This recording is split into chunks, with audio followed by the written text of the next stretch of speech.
Hello, this is Manisha. Welcome to Jio Bangla. আপনারা দেখছেন জিও আড্ডা। আজকের আমাদের জিও আড্ডার যিনি বিশেষ অতিথি, তিনি কিন্তু আর বাকি অতিথিদের থেকে একদম আলাদা। না, আপনি ভাববেন যে আমি রোজই এটা বলি, বাট তা নয়। তিনি এমন একজন মানুষ যিনি তার ছোটবেলা থেকে স্বপ্ন একটু অন্যরকম দেখেছেন। বাড়ির সামনের খোলা মাঠটায় হয়তো তিনি খেলা শুরু করেছিলেন, কিন্তু গল্পটা তার শেষ হয় ফিফা ওয়ার্ল্ড কাপের ফিল্ডে। খুব রোমাঞ্চকর তার জার্নি, তাই না? তিনি আর অন্যদের মতো চাইলে 10টা-5টা চাকরি কিন্তু করতে পারতেন, কিন্তু তিনি তা করেননি, কারণ জীবনের সবকটা আনন্দকে তিনি উপভোগ করতে চেয়েছিলেন। বিশ্ব জয় যার স্বপ্ন, তাকে কি অফিসের 4 দেওয়ালের মধ্যে আটকে রাখা যায়? হ্যাঁ, একদম ঠিক ধরেছেন। আমরা পরিচয় করব আমাদের আজকের বিশেষ অতিথির সাথে, মিস্টার অভিজিৎ দাস, যিনি founder and director of Hermes Voyages. Welcome to our show Abhijit da. অনেক ধন্যবাদ এখানে আসার জন্য, আজকে টাইম দেওয়ার জন্য। প্রথমেই জানতে চাইবো যে তোমার এই যে একটা ইনোভেটিভ তোমার কাজ, তোমার ইনোভেটিভ প্ল্যান, তোমার কোম্পানি হারমেস ভয়েজেস, এই যে প্ল্যানটা, এটা প্রথম কিভাবে শুরু হলো আর কোথা থেকে অনুপ্রেরণা আসলো? আচ্ছা, এইটা আমি অ্যাকচুয়ালি লন্ডনে দেখেছিলাম স্পোর্টস ট্যুরিজমটা কী জিনিস। ওখানে থাকতে থাকতে আমার মাথাতে আসছিল যে স্পোর্টস ট্যুরিজমটা যদি আমি ভারতবর্ষে নিয়ে আসতে পারি এই সিস্টেমটা, এবং আমি ওদের সাথেও মানে ইংরেজ সাহেবদের সাথেও কিছুটা কাজ করেছিলাম in collaborations with the company. তো করতে করতে আমার স্ত্রী বললেন যে তাহলে why don't you start and bring this concept, তুমি এই কনসেপ্টটা কেন ভারতবর্ষে আনবে না? তো ও প্রথম মানে ইন্সপিরেশনটা আমার স্ত্রীর কাছ থেকে এসেছিল। আমি ভেবেছিলাম সবটাই আমি ওখানে করতে পারবো বা করব, কিন্তু ও বলে তুমি ভারতবর্ষে নিয়ে এসো, কলকাতায় করো। তো তখন আমার মনে হলো যে স্পোর্টস ট্যুরিজম এমন একটা জিনিস যেটা ইস্টার্ন ইন্ডিয়াতে তখনও পর্যন্ত কেউ আনেনি। So what is sports tourism? মানে স্পোর্টসের মাধ্যমে ট্যুরিজমটাকে তুলে ধরা এবং ট্যুরিজমের মাধ্যমে স্পোর্টসকে তুলে ধরা, এইটা একটা কনসেপ্ট। এটা তখন আমি লন্ডন থেকে এটাকে আমি অ্যাডাপ্ট করি ইংল্যান্ডে, এবং কিছুদিন ওখানেও করে আমি সেটাকে শিখে তারপরে এখানে আমি এসেছি, মানে নিয়ে এসেছিলাম ইমপ্লিমেন্ট করার জন্য। তো ওখানে যখন তুমি শুরু করলে, এটা তো একদম নতুন কনসেপ্ট, মানে সমস্ত জায়গার মানুষের কাছে বোধহয়, আমাদের ইন্ডিয়ানদের জন্য তো খুবই নতুন। তো একদিনেই তো ব্যাপারটা হলো না। কি কি চ্যালেঞ্জেস ফেস করলে, মানে ওখানেও কি কি চ্যালেঞ্জেস ফেস করলে, এবং তারপর ইন্ডিয়া আসার পর? ওখানে মানুষকে বোঝাতে আমাদের খুব একটা অসুবিধে হয়নি, কারণ ওরা অনেকদিন আগে থেকেই জানতো যে হোয়াট ইজ স্পোর্টস ট্যুরিজম, এবং ওখানে অনেক সময় ম্যানেজমেন্ট কোর্সও হতো, কিন্তু সেটা তখনও পর্যন্ত ইন্ডিয়াতে সেভাবে চালু হয়নি। আচ্ছা। তো ভারতবর্ষে এসে তখন ভারতবর্ষে বলছে স্পোর্টস ট্যুরিজমটা খায় না মাথায় দেয়, মানে ভারতবর্ষে এসে না, মানে কলকাতাতে ম্যাক্সিমাম খায় না মাথায় দেয়, কি স্পোর্টস ট্যুরিজম বলছো তুমি, কি বলছো, না স্পোর্টস করো না ট্যুরিজম করো, এর মাধ্যমে কিভাবে তুমি এটাকে করবে আর কি, sports tourism, what is sports tourism. তখন তাদেরকে আমার বোঝাতে লেগেছিল, বাট আলটিমেটলি আমি সাকসেস হয়েছি। আচ্ছা, করতে পেরেছি, বোঝাতে পেরেছি অনেক। মানে কিভাবে আমরা স্কুলের বাচ্চাদের, ছেলে মেয়েদেরকে নিয়ে গেছি, তাদের সাথে তাদের ক্যাম্প করিয়েছি, তাদের ফুটবল ক্যাম্প করিয়েছি, মানে বড় বড় ক্লাবে, মানে পৃথিবীতে যে ক্লাবে কেউ ঢুকতে পারে না সেই সব ক্লাবে আমরা করিয়েছি। লর্ডসেও ক্রিকেট ক্যাম্প করিয়েছি, ফুটবল ক্যাম্প করিয়েছি, বার্সেলোনাতে, ম্যানচেস্টার সিটিতে, এবারে ম্যানচেস্টার সিটি 3বার ইপিএল চ্যাম্পিয়ন হলো পেপ গুয়ার্ডিওলার এতে। তো সেই সব ওই আরম্ভ করেছিলাম স্পোর্টস ট্যুরিজমটা, ওই কনসেপ্ট চলছে এখন। আচ্ছা, এই যে তুমি বললে যে স্টুডেন্টসদের নিয়ে, বাচ্চাদের নিয়ে, মাইনরদের নিয়ে ট্রাভেল করা, বা তাদের পেরেন্টসদের বা টিচারদের স্কুলকে কনভিন্স করা, এটা কি করে পসিবল হলো? হ্যাঁ, এটা কলকাতাতে প্রচণ্ড অসুবিধা হয়েছিল। আমি বম্বেতেও, আমাদের বম্বে থেকেও গিয়েছিল, খুব বড় স্কুল, মানে ভীষণ বড় স্কুল, সেখান থেকেও মানে ছেলেরা গিয়েছিল। তারপরে আমাদের ব্যাঙ্গালোর থেকে গিয়েছিল, কলকাতা থেকেও গিয়েছিল। ফার্স্ট ব্যাচ যখন হয় সেটা আমাদের সব জায়গা থেকে গিয়েছিল। কলকাতা স্কুলও ছিল, বড় বড় নামি দামি স্কুল, আমি কোনো স্কুলের পার্টিকুলার নাম বলছি না, গিয়েছিল। কিন্তু তখন না কনভিন্স করতে গিয়ে আমার বম্বেতে যত না অসুবিধা হয়েছিল, কলকাতার প্রিন্সিপালদের কনভিন্স করতে তার থেকে অনেক বেশি আমার অসুবিধা হয়েছিল। এটা কত বছর আগের কথা বলছো তাও? এটা আরম্ভ হয়েছিল আমার 2014-তে, 15-তে। সেই সময় তুমি বলছো যে যথেষ্ট প্রবলেম হয়েছিল, যথেষ্ট প্রবলেম হয়েছিল। তারপর যখন প্রথম ট্রিপটা করলে, সেটা কোন বছর? যেটা প্রথম ট্রিপটা করলাম সেটা 2015-তে। 15-তে। সেটা কলকাতা থেকে কটা স্কুল গেছিল? সেটা কলকাতা থেকে খুব নামি দামি স্কুলের মধ্যে থেকে, মানে প্রথম সারি প্রায় 6টা স্কুল গিয়েছিল একসাথে। প্রায় কত স্টুডেন্ট একসাথে গেছিল? 56 জন। আচ্ছা, এই যে স্টুডেন্ট, এরা শুধু স্টুডেন্টরা যায় না, এদের পেরেন্টসরা অ্যালাউড থাকে? না, শুধু স্টুডেন্টদের জন্য ক্যাম্পটা। পেরেন্টসরা যায় স্টুডেন্টদের কোনো কোনো পেরেন্টস বললো যে আমি যাব, মানে ওই দেশটা দেখবো। ইংল্যান্ডে হয়েছিল যখন, তখনই আমি ইউকেতে ঘুরবো, তখন তারাও গিয়েছিল, কিছু কিছু পেরেন্টস, যারা সবাই নয়, তারাও গিয়েছিল। গিয়ে মানে স্টুডেন্টরা যখন ক্যাম্প করছে, because they were not allowed inside the camp, ওরা ওই ক্যাম্পের ভেতর ঢুকতে পারবেন না ওনারা, কিন্তু ওনারা তখন সাইট সিন করেছেন। আবার যখন ছেলেরা ম্যাচ খেলছে তখন তাদের সাথে দেখতে এসছে যে কিভাবে হচ্ছে না হচ্ছে খেলাটা, এবং they are very satisfied with the things আর কি, কিভাবে হয়েছে। বুঝতে, মানে পরে গিয়ে তারা খুবই স্যাটিসফাইড। এই যে ভীষণ স্টুডেন্টসদের satisfied। ক্যাম্পের কথা বলছো, এই ক্যাম্পটায় কি কি করানো হয়? এই ক্যাম্পটাতে মানে একদম মডার্ন ফুটবল, যে মানে এই ক্যাম্পটা হচ্ছিল 12 বছর থেকে 17 বছর স্টুডেন্টদের মধ্যে, এবং শুধু ছেলে না, আমাদের সাথে মেয়েরাও গেছে। আচ্ছা, ওকে, এই যে ফুটবল ক্যাম্প বার্সেলোনাতে হলো, এইখানে প্রথম হচ্ছে মানে দেখা, মানে ছেলেদেরকে বা মেয়েদেরকে দেখে নেওয়া হলো যে এরা কি ধরনের প্লেয়ার হতে পারে পরবর্তীকালে বড় হলে, মানে with the sports medicine actually. এরা লেফট ফুটে, পায়ে জোর আছে না, এ গোলকিপার হতে পারে না, ও ফরওয়ার্ড খেলতে পারে না, ও কি হতে পারে, সেটা ওরা ফার্স্টে অ্যানালিসিস করলো। মানে এটা তো একটা মানে এডুকেশনাল ট্যুর একদম বললেও educational, বলা যায়, হ্যাঁ, কারণ educational শুধুমাত্র tour। না, শুধুমাত্র টুরিস্ট বা tour ঘুরতে বা যাওয়া আমি মানে ঘুরতে যাচ্ছি, ফুটবল খেলতে যাচ্ছি বা বা ওদের দেখতে সাথে যাচ্ছি, দেখতে যাচ্ছি, সেটা সেটা নয়। একদমই না। ও। এবং তাদের ক্যালোরি মেপে, তাদের খাওয়া সবকিছু মধ্যেই ওই রকম ভাবে একটা তো তোমরা সুন্দর- এগুলো সবটা তোমরা প্ল্যান করো? সবটা আমরা প্ল্যান করি with the collaboration of the highest clubs in the world. কোন কোন ক্লাবস?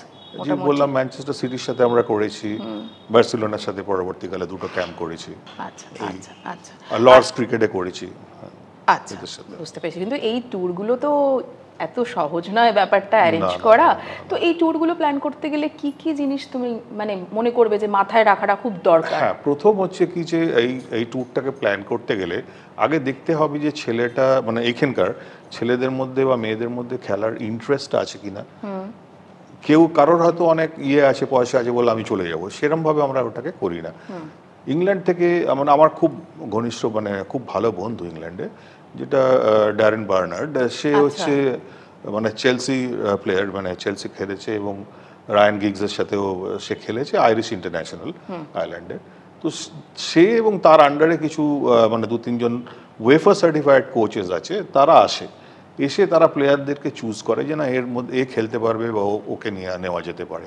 তখন স্কুলগুলোকে বলা হয় যে স্কুলগুলো একটা টিম পাঠিয়ে দেয়, সেই টিম মানে টিমের সঙ্গে আমরা চুজ করতে হয় তাদেরকে। চুজিংটা করে ওরা প্রফেশনালি। আচ্ছা, ওকে, এই নয় যে তারা মানে তাদের মধ্যে কিচ্ছু নেই, তাদেরকে নিয়ে চলে Random যাওয়া হয় হলো, না, হ্যাঁ। না সেটা হয় না। আচ্ছা। তো ওই প্রথম ওইটা স্টার্ট হয়, তারপরে তাদেরকে তাদের ভিসা করানো, ওইখান থেকে চিঠি আসে, লেটার আসে যে না, এই ক্লাবে তারা খেলতে মানে ট্যুরিং এর জন্য আসছে, মানে কোচিং এর জন্য আসছে, ম্যাচ খেলবে স্পেনে, হয়তো ম্যাচ খেলবে স্পেনে, এমবাসি থেকে চিঠি এলো, সেই চিঠিগুলো দিয়ে তারপরে আমরা এখান থেকে ভিসা তাদের অ্যারেঞ্জ করে তাদেরকে আমরা নিয়ে যাই।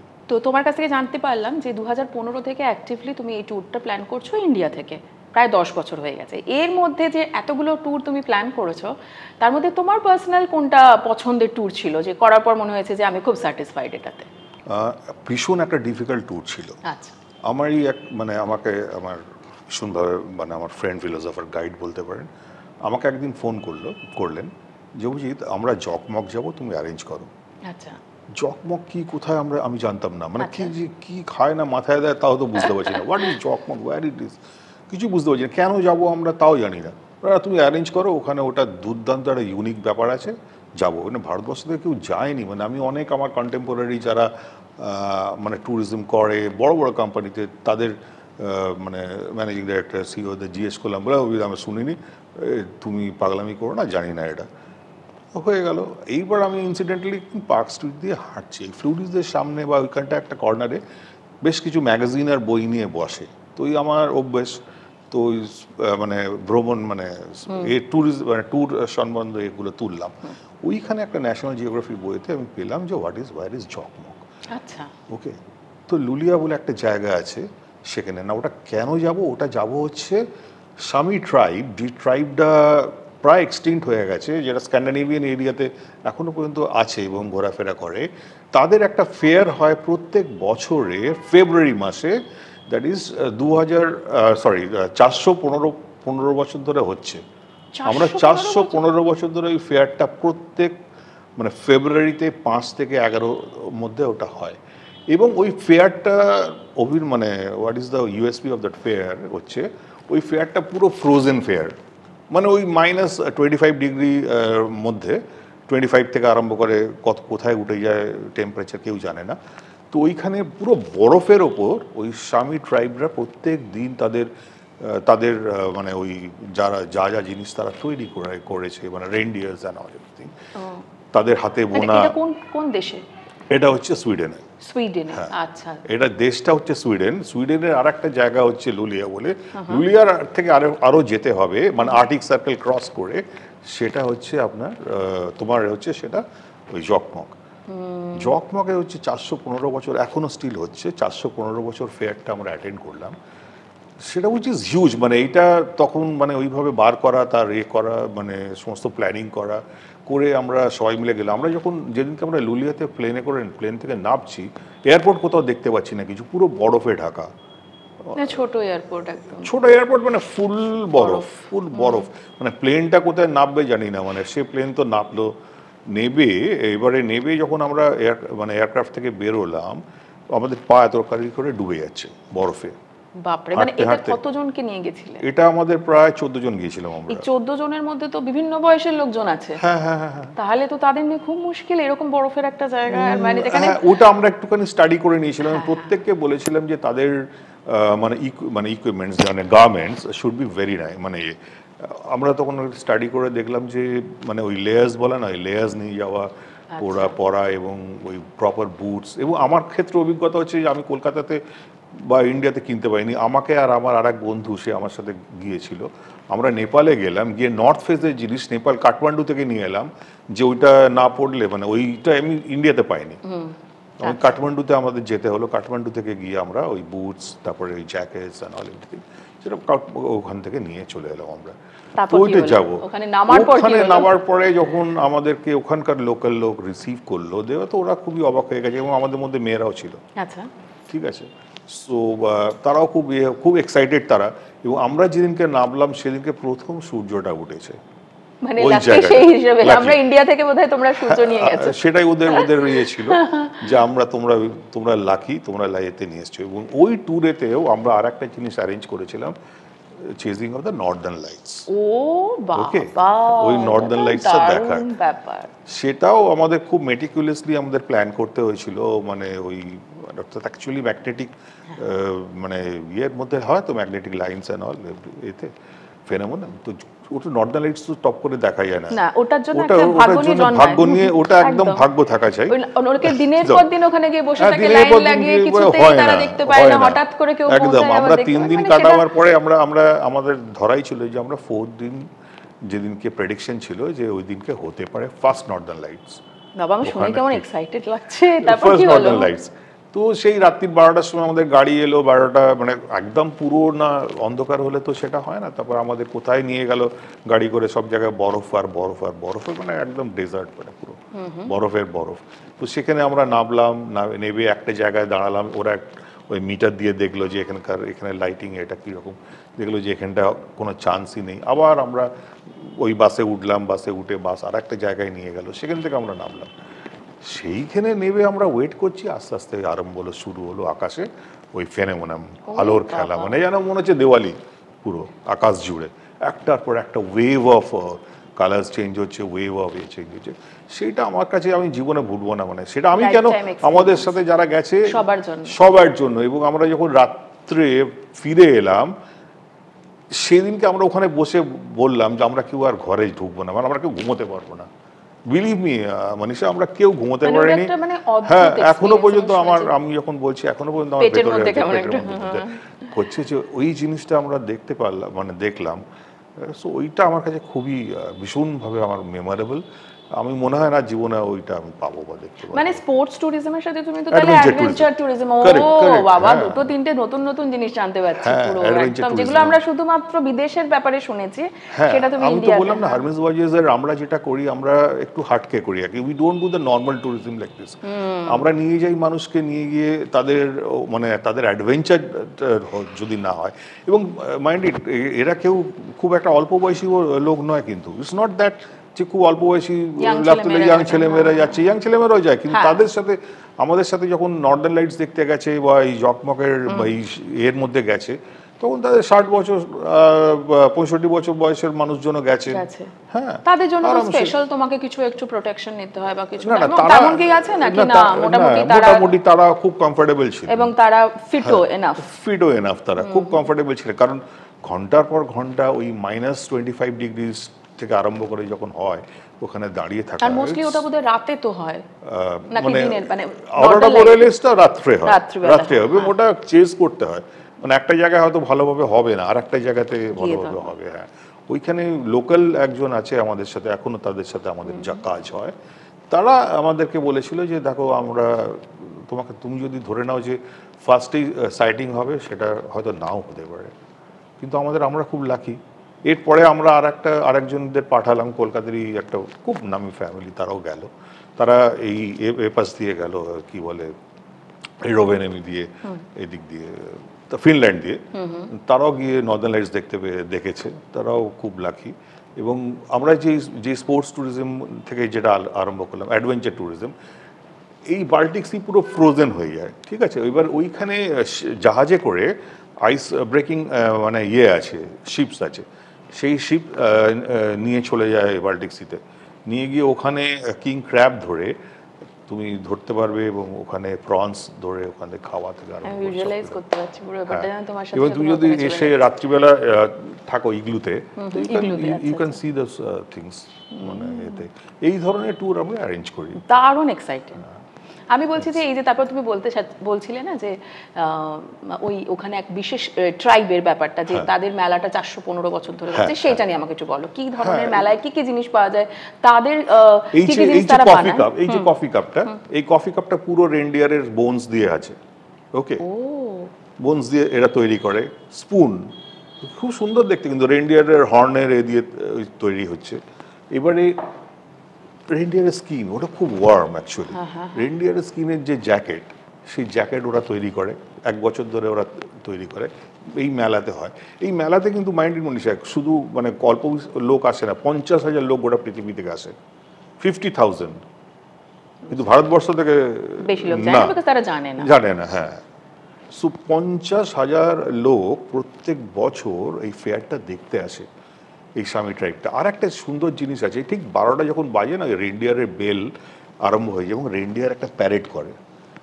মানে ওরা তো সব রেনডিয়ার পোষে, তাদের আমরা যেরকম আমাদের বাড়িতে মানে অনেকের আমার ইয়েগুলো আছে, মানে আমাদের গরু বা বা এইসব পোষে, ওরা রেনডিয়ার পোষে। ওই রেনডিয়ারকে নিয়ে ওরা একটা মার্চ করে। ওকে, এইবারে মার্চ করতে করতে একটা লেক আছে, একটা লেকের কাছে চলে যায়, that is the frozen lake. একদম লেকটা ফ্রোজেন হয়ে যায়। সেইখানে রেনডিয়ারের একটা রেস হয়, আচ্ছা, কম্পিটিশন হয় প্রত্যেক দিনই। একটা কম্পিটিশনে কোনো রেনডিয়ার যেদিনকে সে ফার্স্ট হলো, মানে হলো এই আর কি, সেটাও কিন্তু দেখার লোক গোল করে ঘিরে দাঁড়িয়ে আছে, মাঝখানে বিশাল এরিয়া নিয়ে ওই রেনডিয়াররা ওই মানে ছুটছে, আর ওটাও দেখার খুব আছে। এবং ওদের ড্রেসগুলো, মানে সামি ট্রাইবের যে কালারফুল ড্রেস, সেই ড্রেসটাও খুব, কস্টিউমটাও খুব সুন্দর দেখতে, ভীষণ কালারফুল, মানে ফটোতে এত সুন্দর লাগবে দেখতে, ভীষণ। এবং ওরা লোকরা খুব ভালো। আর প্রচণ্ড ঠান্ডা, তো ওই ঠান্ডার মধ্যে তখন মনে হয় যে এত সুন্দর একটা এক্সাইটমেন্ট দেখছি। আর একটা ওখানে বেশ মানে খুব থ্রিলিং ব্যাপার, এক্সাইটিং ব্যাপার, যে হাস্কি রাইডস। কি সেটা? যে হাস্কি ডগস হয় না, তারা ওই বরফের মধ্যে দিয়ে, মানে স্লেজ টাইপের আছে। ও আচ্ছা আচ্ছা। একটা হাস্কিতে একটা এতে 2-3 করে বসতে পারে। সেইটা 14 কিলোমিটার ইন দ্য ফ্রোজেন, মানে ফ্রোজেন লেকের মধ্যে 14 কিলোমিটার ওই ঠান্ডাতে করা হয়। হ্যাঁ, আমরা করেছি, সবাই করেছি। ওই আর তো জীবনে হবে না, না ওইসব জায়গায় যারা গেছে কেউ হোটেলে বসে থাকে, সবাই বলি যা আছে কপালে আছে করবো। তবে ওরা ওই একটা বেরির মানে জুস দেয়। হ্যাঁ, আমি ফুডের ব্যাপারে আছি, এইসব ইন্টারেস্টিং জায়গায় খাবারও তো অন্যরকম, খাবার তো ভীষণভাবে অন্যরকম। ওইখানে একটা বেরির, আমাদের যখন নর্দার্ন লাইটসও চেজিং হয়েছিল, ওরা একটা খুব সুন্দরভাবে একটা বেরির জুস দিয়েছিল। ওটা খাওয়ার পরে সবার গা খুব গরম হয়ে গেছিলো, স্পেশালভাবে ওরাই বানায় আর কি, ওটা ওদের দেয়। ওটা খাওয়ার পরে ভীষণভাবে খুব ভালো লাগে এটা খেতে।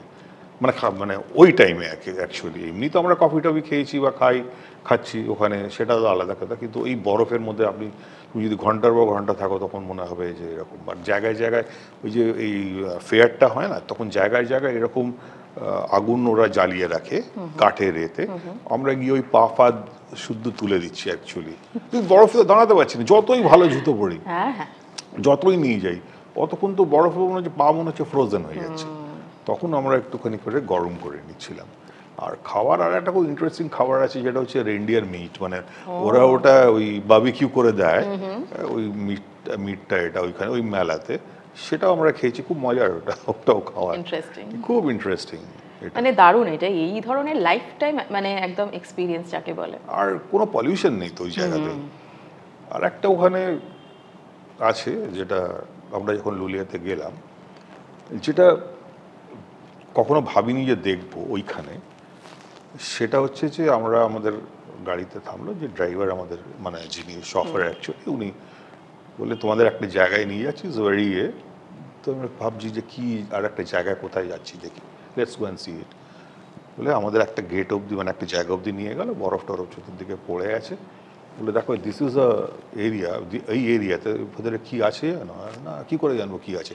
বলে এখানে ফেসবুকের সার্ভার আছে, গোটা পৃথিবীর ফেসবুকের সার্ভার দুটো জায়গাতে আছে। ওখানেই শুনলাম দুটো জায়গাতে ফেসবুকের সার্ভার আছে, একটা লুলিয়াতে আছে, একটা মিনিয়াসোটাতে আছে ইউএসএতে। গোটা পৃথিবীর ওয়ার্ল্ড মানে গোটা পৃথিবীর ফেসবুকে যেটা চলছে, যোগ্যটা চলছে, সার্ভারটা হচ্ছে ওখানে। তো এটার কোনো কি স্পেশাল রিজন আছে আলাদা করে নাকি? না, for the temperature, for the temperature. সার্ভারটা তো নালে এত লোকের ফেসবুক, ফর দ্য টেম্পারেচার। মিনিয়াসোটাতেও টেম্পারেচার খুব মানে কোল্ড থাকে, কোল্ড টেম্পারেচার থাকে। আর লুলিয়াতেও আছে এটা, এটা ভীষণভাবে দেখার। এটা তো মানে অসাধারণ। আমি একটা ট্যুর প্ল্যান শুনলাম, যেটা তুমি হয়তো ভবিষ্যতে আবার রিপিট করবে। হ্যাঁ, আমরা করছি। কিন্তু আমি একটা কথা জানতে চাই যে এটা আমার নিজের অভিজ্ঞতা, এই প্ল্যানটাই দিয়েছিল বেস্ট, এখনো শুনে তাই মনে হচ্ছে। আসলে বাঙালিরা তো সারা জীবনই ঘুরতে ভালোবাসে ভীষণভাবে। হ্যাঁ, সারা জীবন মানে যুগ যুগ ধরে এটা চলে আসছে, ভ্রমণ বিলাসী। কিন্তু সবার পক্ষে তো আর এই ধরনের একটা কস্টলি ট্যুর, যেটা তুমি আমাদের বললে যেভাবে যেতে হয়, তো সেটা হয়তো পসিবল হবে না। তো এরকম কি কোনো পকেট ফ্রেন্ডলি ট্যুর তোমাদের কাছে আছে? তোমাদের মানে ট্যুরিজমের আন্ডারে এরকম কোনো ট্যুর আছে যেটা হয়তো সাধারণ মধ্যবিত্ত বাঙালি? রাইট, আমাদের ক্লায়েন্টেলটা খুব মিক্সড ক্লায়েন্টেল। আমাদের মানে অনেক হাইফাই ক্লায়েন্টও আছে, আবার আমাদের সাথে ম্যাক্সিমাম মধ্যবিত্ত বাঙালিরাই ট্রাভেল করে। মধ্যবিত্ত বাঙালি মানে তাদের এরকমই আছে যে মধ্যবিত্ত বাঙালিরা তারা ট্রাভেল করে। প্রত্যেকের জন্য কিন্তু আমাদের বাজেট আছে। ধরুন ক্যাটাগরি অফ হোটেলস রয়েছে, ধরুন বড় যারা বলবে যে না আমার 5 স্টার হোটেল চাই ইউরোপে, আমার হবে না, they will go for the 5 star hotel. কেউ কেউ বললো আমার 4 স্টার ছাড়া হবে না, দে উইল গো দেয়ার। কেউ বললো আমাদের বাজেট হোটেল চাই, budget hotel is also very good. তাদের জন্য বাজেট তো অনেক কমে যাবে, বাজেট হোটেল আছে, সেটাও আছে। এবং অনেকে বলবে যে আমার পার্সোনালাইজ গাড়ি নেবো আমি, তো শফার ড্রিভেন কার হবে, আমি এয়ারপোর্ট থেকে নামবো, আমার পার্সোনাল কার হবে, তো তাদের জন্য একরকম বাজেট। আর যারা আমাদের এয়ারপোর্টে নামে সবাই মিলে হয়, আমরা আবার বাসে করে ট্রান্সফার করি, তাদের জন্য আর এরকম বাজেট। তো সব বাজেটের জন্যই আমাদের সমস্ত পৃথিবীতে আছে, নট অনলি পৃথিবীতে, ইন্ডিয়াতেও আছে, সব জায়গাতেই আছে। পকেট ফ্রেন্ডলি ডেফিনেটলি আছে। এবং আরও একটা ইন্টারেস্টিং বলতে মনীষা আমার মনে পড়ে গেল, যখন আমাদের ম্যানচেস্টার ট্যুরটা হচ্ছিল, ম্যানচেস্টার বাচ্চাদের খেলতে নিয়ে যাচ্ছিলাম, তো একটা পেরেন্ট এসে আমাদেরকে বললো যে দেখো আমি টাকাটা অ্যাফোর্ড করতে পারবো না, কিন্তু আমার ছেলে সিলেক্টেড হয়েছে, বাট ওটা একটা স্বপ্ন আছে, ও দেখতে যাবে। চিন্তা করো, ঠিক আছে, আমরা তো সেই স্বপ্নটাকে ভাঙতে পারি না। Whatever you can afford তুমি দাও, আচ্ছা ওকে এখন তুমি দাও। ভদ্রলোক এত ভালো, অত বললো দেখো আমি তো আমার ছেলেকে পাঠাবো, আমিও চাই না যে আমার ছেলে এটাকে মিস করুক, তোমরাও আমাকে এতটা ইয়ে করলে, বাট আই প্রমিস ইউ আমি তোমাকে একটু একটু করে টাকাটা আমি দিয়ে দেবো, পেটা করে দেবো, কারণ তো তোমাকে তো একটা ক্যাম্পে টাকা দিতে হবে, সেই টাকাটা যাতে আমি দিতে পারি, মানে বার্সেলোনার সাথে যেটা আমাদের থাকে তাদের তো একটা পেমেন্ট আছে, সেই টাকা যদি আমি দিতে পারি আই উইল ট্রাই। সে ঘুরে এসে তারপরে সে মানে ইনস্টলমেন্টেও সে টাকাটা দিয়ে দিয়েছিল, কিন্তু তার ছেলে যে এক্সপিরিয়েন্সটা নিয়ে বেরিয়ে আসলো আর কি, হুইচ ইজ অ্যামেজিং, মানে ভাবাই যায় না, মানে সে তো অন্যরকম জগতে চলে গেল। তারপরে আরও একটা ইন্টারেস্টিং মানে বলি, আমাকে একদিন স্কুলের একটা প্রিন্সিপাল বললো, যোগী দেখো তো এই ছেলেটা আমাদের খুব ডিপ্রেশনে ভুগছে, একে আমরা পাঠাতে চাই বাইরে। আচ্ছা, ওকে, তো আমি যে ঠিক আছে পাঠাবেন, এইবারে নিয়ে যাবো ওকে। তো সে আমাদের সাথে একটা ট্যুরে গেল, ওকে, বাইরে গেল, ফরেনে গেল, মানে একা একা ট্রাভেল করলো, মানে একা না, আমাদের ওদের সাথে গ্রুপে আর কি, এয়ারপোর্ট ক্রস করলো, করলো, সব কিছু করলো, করতে করতে করতে করতে সে যখন ফিরে এলো, সে এত মোটিভেটেড হয়ে গেল, পড়াশোনা থেকে আরম্ভ করে সব জায়গা থেকে আরম্ভ করে, আজকে সে ইউএসএতে আছে। এখনো তার বাবা মা মানে আমাদেরকে, হ্যাঁ, কি ট্রান্সফরমেশন তুমি ভাবতে পারবে না। And he is very successful in US now, he is doing that. তো এইগুলো তো ভীষণভাবে আমাদেরও খুব ভালো লাগে। বাজেটের জন্য কারোর আটকে যাবে যে না, জেনুইন কজে যদি বাজেটের জন্য আটকে যায়, আমরা চেষ্টা করি তাকে প্রোভাইড করে কীভাবে হোক, যেভাবে হোক এক্সপিরিয়েন্সটা দেওয়ার জন্য, নিয়ে যাওয়ার জন্য। তো সব বাজেটের জন্যই আমাদের আছে। এবার আবার ফেরত আসি ফিফাতে। আচ্ছা, এরকম শোনা গেছে যে ফিফার প্রেসিডেন্ট নিজে তোমাকে ইনভিটেশন দিয়েছিল, মানে তোমাকে পার্সোনালি ইনভাইট করে। তো তোমার কি মনে হয় যে এত ধরনের কোম্পানি আছে সারা দেশ জুড়ে, দেশ বিদেশ জুড়ে, সেখানে কেন তোমাকেই এই ইনভিটেশনটা পাঠালো? দেখো, আমি তো দুটো ওয়ার্ল্ড কাপ, এর আগে প্রিভিয়াস দুটো ওয়ার্ল্ড কাপ খুব সাকসেসফুলি আমরা করেছি ওয়ার্ল্ড কাপ করেছি ইন দ্য সেন্স যে আমাদের সাথে লোকরা গেছে, মানে ব্রাজিল গেছে, মস্কো গেছে, ঠিক আছে, খুব সাকসেসফুলি করেছিলাম। এবং আমার তখন মনে হতো যে যদি কোনোদিন আমি ফিফা কংগ্রেসের ভেতরে ঢুকতে পারি, একবার দেখতে পারি ওখানে কি যোগ্যটা হচ্ছে, কি হচ্ছে, সেটা একটা ভীষণভাবে ছিল। কোভিডের জন্য ফিফা কংগ্রেস বন্ধ ছিল, হয়নি, গোটা পৃথিবী বন্ধ ছিল। কাতার ওয়ার্ল্ড কাপ যখন আরম্ভ হবে তার আগে একটা ফিফা 72 ফিফা কংগ্রেস হবে তো, এবং সেটা দোহাতে। তো আমার মাথায় ভূত চাপলো যে আমি এটাকে যেরকম করে হোক যাবো। এই ফুটবল জগৎ, মানে ফুটবলের এতে যাকে আমি গুরু বলে মানি, সেই সুব্রত দত্ত তখন অল ইন্ডিয়া ফুটবল ফেডারেশনের সিনিয়র ভাইস প্রেসিডেন্ট। আমি ওনাকে গুরু বলে মানি। উনি এবং প্রফুল্ল প্যাটেল হচ্ছে অনলি ওয়ান পার্সন যে ফিফা কাউন্সিলের মেম্বার তখন। ওকে, আমাকে সুব্রত দত্ত, তুমি তাহলে দোহা চলে এসো। আমি দোহাতে গিয়ে নামলাম, আমাকে কোয়ারেন্টাইন করে দিল। দুদিন পরেই হচ্ছে, আমার অলরেডি তখন মেল টেল চলে গেছে, মানে আমি দেখতে চাই, যেতে চাই এতে, তো আমাকে কোয়ারেন্টাইন করে দিল। দুদিন পরেই হচ্ছে ফিফা কংগ্রেস আরম্ভ হবে। তো মাথায় হাত, সুব্রত বা প্রফুল্ল প্যাটেল কিছু করতে পারছে না।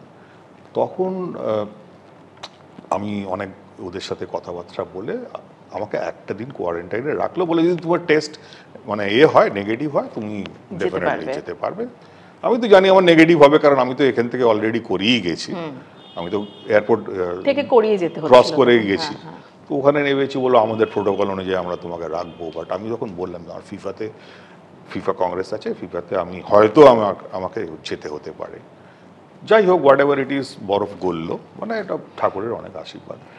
দেন আই ওয়েন্ট দেয়ার। তারপরে আমি ওয়েট করে আছি যে আমার কাছে মেল আসবে কিনা, কারণ আমার তখন অলরেডি আমি কি করেছি না করেছি ওদের পাঠাতে হয়, নাহলে তোমাকে কেন ডাকবে, কারণ ডাকবেই না, অ্যাকচুয়ালি ডাকবেই না, কারণ ওখানে সমস্ত দেশের রাষ্ট্রপ্রধান, সমস্ত দেশের ফুটবল প্লেয়িং যারা উঠেছে, কোয়ালিফাইড ফুটবল প্লেয়িং নেশনসের সব হেড কোচ, সমস্ত দেশের প্লেয়ার্সরা, মানে এক্স প্লেয়ার্স থেকে আরম্ভ করে সব কিছু ফিফার ইনভাইটি হিসেবে তারা আছে। এবং ওইখানেই আনভেলিং হবে যে ফিফা ওয়ার্ল্ড কাপের, মানে কাতার ওয়ার্ল্ড কাপের, দোহা ওয়ার্ল্ড কাপের, এটা আনভেলিং হবে, তার বলটা আনভেলিং হবে এবং ড্রটা হবে। সেখানে আমি কি করে ঢুকবো? মাথায় তো হাত বসে আছি দুটো মানে হোটেলে, যেখানে ফিফার সদস্যরা উঠেছে, আমিও উঠেছি তার পাশের হোটেলে, এইভাবে আছি। তো ভগবানের আশীর্বাদ, মানে অসীম। প্রফুল্ল প্যাটেল বললো যে নাও ইউ ক্যান, যখন সুব্রতদা বললো তোমার হয়ে গেছে, যে বাবা তুই চিন্তা কর না। মানে আমি এই দুটো লোকের কাছে সারা জীবন ঋণী। এবং যখন আমি ঢুকেছি তখন ইনফ্যান্টিনোর সাথে আমার যে দেখা করা, মানে গেলাম, এবং he receive me in a so, মানে ওয়ার্ম ওয়েতে, যে তুমি, আমি জানি your mail came in the last, সব থেকে লাস্ট মেল তোমার কাছে এসছে, উই হ্যাভ ক্লিয়ার্ড ইউর তুমি এসছো, আই এম সো গ্ল্যাড তুমি এসছো। এবং আমার সাথে কিছুক্ষণ কথা বলেছেন উনি, এবং সব ফিফা ফটোগ্রাফারদের দাঁড় করিয়ে রেখে বলে যে তুমি ছবি তোলো, আমরা ফিফার ওয়েবসাইটে দেবো। ফিফার সেক্রেটারি জেনারেল ছিলেন, সবার সাথে করে ইন্ডিয়া থেকে এসছে, এত passionate about football. We have given him the permission to come. To the show, আমাদের ফুটবল এটাতে। আমার সামনে তখন দিকপাল সমস্ত প্লেয়াররা যারা গোটা পৃথিবী মানে কাঁপিয়ে বেরিয়েছে, যাদের পেছনে সবাই দৌড়েছে, তাদের সামনেই বসে আছি, তাদের সামনে থেকে দেখছি। সেটা একটা বিরল অভিজ্ঞতা। প্লাস দেশের ফ্রান্সের কোচ থেকে আরম্ভ করে সমস্ত ব্রাজিলের কোচ, আর্জেন্টিনার কোচ, সবার সাথে মানে তাদের সাথে দেখা করা, যাওয়া, মনে হচ্ছে স্বপ্ন, মানে ওটা ফিফা কংগ্রেসটা যে কি জিনিস সেটা কোনোদিন যদি না ঢুকতাম ভেতরে, মানে না ঢুকতে পারতাম তা বুঝতেই পারতাম না যে কি জিনিস। এলাহি ব্যবস্থা, এলাহি সব কিছু, সমস্ত পৃথিবীর খাবার দাবার রয়েছে, যত ইচ্ছা আপনি খান, সব কিছু রয়েছে। এবং তার সাথে পৃথিবীর সমস্ত নামি দামি স্টারেরা এসছেন ওখানে, এসছেন, তাদের শো হচ্ছে, এই সবগুলো হচ্ছে। কাতারের রাজা রয়েছেন, প্রিন্স অফ কাতার রয়েছে। তো দ্যাট ইজ মানে ড্রিম কাম ট্রু। আমি জানি না, ঠাকুরের অনেক আশীর্বাদ, হয়তো হলেই হতো না, জানি না, আশীর্বাদ অনেক, বললাম ওই যে ঠাকুরের অনেক আশীর্বাদ, নাহলে এটা আমার পক্ষে হতো না। আমি খুব অসাধারণ তো নই। ফিফাতে যাওয়া এবং ওইখানের ক্র্যাক করা, এবং তারপরেই ফিফা ওয়ার্ল্ড কাপ, 3 মাস পরেই ফিফা ওয়ার্ল্ড কাপ, ওইখানে যাওয়া, ইট ওয়াজ অ্যাবসলিউটলি মিশন ইম্পসিবল যেটাকে বলে।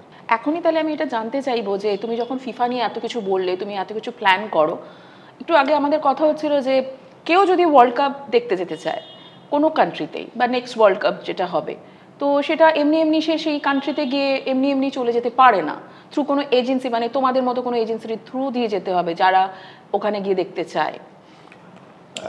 সেটা নিয়ে আমাদের অডিয়েন্সকে একটু জানিয়ে দাও। রাইট। অ্যাকচুয়ালি মনীষা, মানে ওয়ার্ল্ড কাপটা না আমি ইচ্ছা করলে গিয়ে দেখতে পারবো না। তোমার কাছে মানে আমি তো জানতামই না এটা, আমি নিজেও জানতাম না। আমি ভাবছি হয়তো কোনো কান্ট্রিতে টিকিট নিয়ে চলে গেলে ওয়ার্ল্ড কাপ করা যায়। হ্যাঁ ঠিকই, ইন্ডিয়াতে খুব কমই আছে, এবং যাদের মানে টিকিটিং রাইটসটা আছে, ফিফা তাদের কাছ থেকেই টিকিটটা পাঠায় বা দেয়। আচ্ছা, এই রাইটসটা কি আলাদা করে নিতে হয়? এই রাইটসটা মানে ফিফার মানে একটা ওদের হয়, অ্যাকচুয়ালি টেন্ডার হয়, এশিয়ান রাইটস কেউ পায়, কেউ ইউরোপিয়ান রাইটস পায়, তাদের থ্রু দিয়ে আমাদের এন্ট্রিটা হয়। অ্যাকচুয়ালি কেউ নিল সেই রাইটসটা, এবার তাদের সাথে আমাদের সাথেও এইরকমই একজনদের কন্ট্যাক্টস এবং এটা আছে, আমাদের সেই টিকিটটা আমরা পাই ফিফা থেকে। তো তোমাদের একদম ডাইরেক্ট ফিফা থেকে আমাদের কাছে টিকিটটা আসে। আচ্ছা। এবং সেটা হয় মানে কি বলে, সেই সমস্ত মানুষ যারা যাবে তাদের পাসপোর্ট দিতে হবে, তাদের সব কিছু দেওয়ার পরে ওই টিকিটটা তাদের নামে অ্যালাউড হবে। মানে এটা হচ্ছে প্রসেস। মানে আমি ইচ্ছা করলে আর টিকিট কাটলাম ওয়ার্ল্ড কাপ দেখতে যাবো বলে, সেটা একদম সম্ভব না। হয়তো সেই কান্ট্রিতে পৌঁছে গেলাম, কিন্তু কান্ট্রিতে পৌঁছে ভিসা থাকলে কান্ট্রি ঘোরা যেতে পারে, ওই সময়টা থাকতে পারা যায়, কিন্তু ইটস নট পসিবল। মানে স্টেডিয়ামে গিয়ে খেলা দেখা যাবে না, একদমই না। ও মানে ইনফ্যাক্ট আমি বলি, এখন তো ইউএসএ তে হবে, ইউএস থেকে আমাদের মানে ইউএস সিটিজেন্স, ইউএস থেকে আমাদের কাছে কল আসছে, বা আমাদের কাছে এনলিস্ট করেছে যে আমরা খেলাটা দেখবো। তাই এরকম ব্যাপার, মানে ওই কান্ট্রির লোকেরাই, হ্যাঁ, ইউএস কানাডা থেকে, ওদেরও কিন্তু থ্রু এজেন্সি যেতে হবে, একদম ওদেরও থ্রু এজেন্সি, মানে টিকিটটা পাবে। হ্যাঁ, টিকিটটা তো এজেন্সি ফিফা কোথাও বলছে না, কিন্তু টিকিটটা পেতে হবে তোমাকে। ফিফা এবারে কিছু টিকিট দেয়, সেটা হচ্ছে লটারির মাধ্যমে একটা কিছু ছাড়ে, সেটা যাদের কপালে হয়ে গেল তারা পেয়ে যাবে, আর যাদের না হবে তারা হবে না।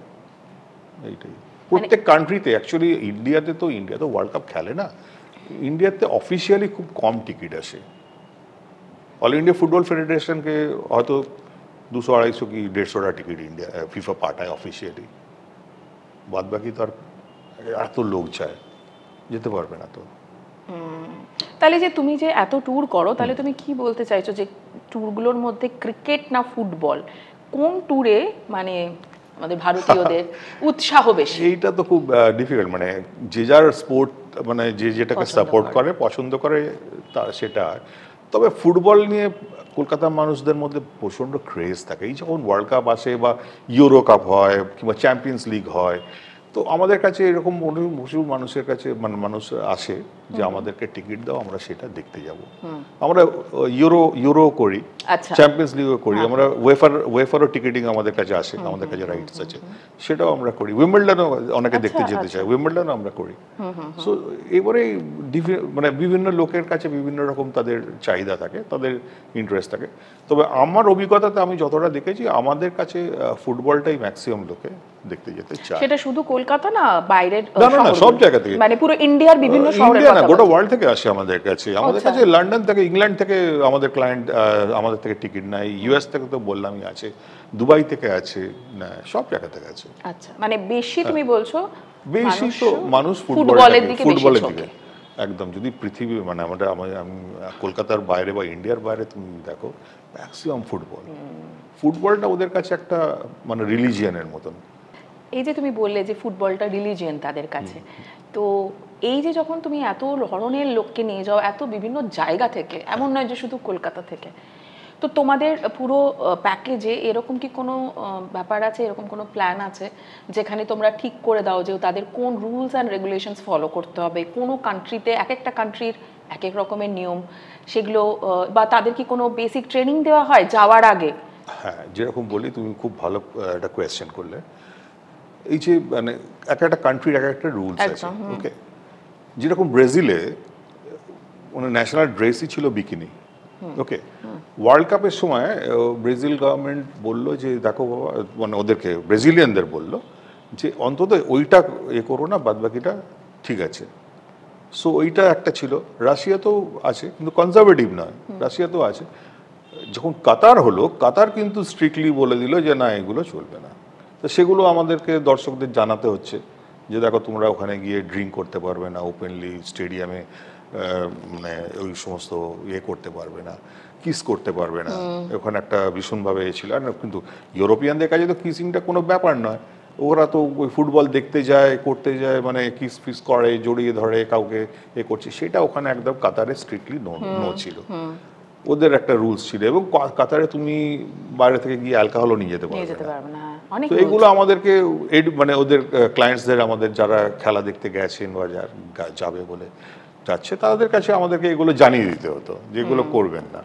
তা এরকম কোনো প্রবলেম কখনো ফেস করেছো যে না, তারা নিয়ম মানেনি, ক্রস করে গেছে, কোনো প্রবলেমে পড়তে হয়েছে তোমাদের কোনো ক্লায়েন্টের জন্য? না, সবাই শোনে। কারণ ওখানে এমনই একটা জায়গা, ওয়ার্ল্ড কাপের ফুটবলটাই দেখতে তারা ফুটবলেতেই মত্ত হয়ে থাকে।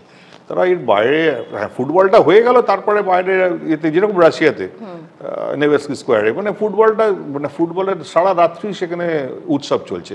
ব্রাজিলেও তাই দেখেছি, কোপাকাবানা বিচ পুরো মানে রাত 12টা কোনো ব্যাপার নেই, 2টো 3টে 4টে সব সময় ওখানে হচ্ছে, মানে একটা কার্নিভেলের মতন হচ্ছে। বিচ ভলিবল হচ্ছে, ফুটবল হচ্ছে, মানুষের মধ্যে কেউ কাউকে চেনে না, তো অনেক মানুষ অনেককে চেনে না, তখন সবাই একটা বন্ধুর মতন হয়ে যায়। এটা ভীষণ একটা মানে ওইটা অ্যাকচুয়ালি মিলন মেলা যেটাকে বলে, সেটা মিলন মেলা, একদম ওয়ার্ল্ড কাপের মিলন মেলা। গোটা পৃথিবী থেকে তো নানান লোক আসছেন দেখতে। মানে একটা ফুটবল যে কিভাবে সারা বিশ্বকে এক করে দিতে পারে, হ্যাঁ সারা বিশ্বকে কিভাবে ইউনাইট করে দিতে পারে একটা ফুটবল, সেটা কিন্তু একটা ফিফা মানে ওয়ার্ল্ড কাপ না দেখলে বোঝা যাবে না। মানে এত চারিদিকে যুদ্ধ লেগে আছে, একদম সেই জায়গা থেকে এটা তুমি বলছো যেটা মিলন মেলা, মানে এটা দিয়েই বোধহয় সব দেশের লোককে একসাথে এক জায়গায় বসানো যাবে। একদম সব দেশের লোককে এক জায়গায় বসানো যাবে।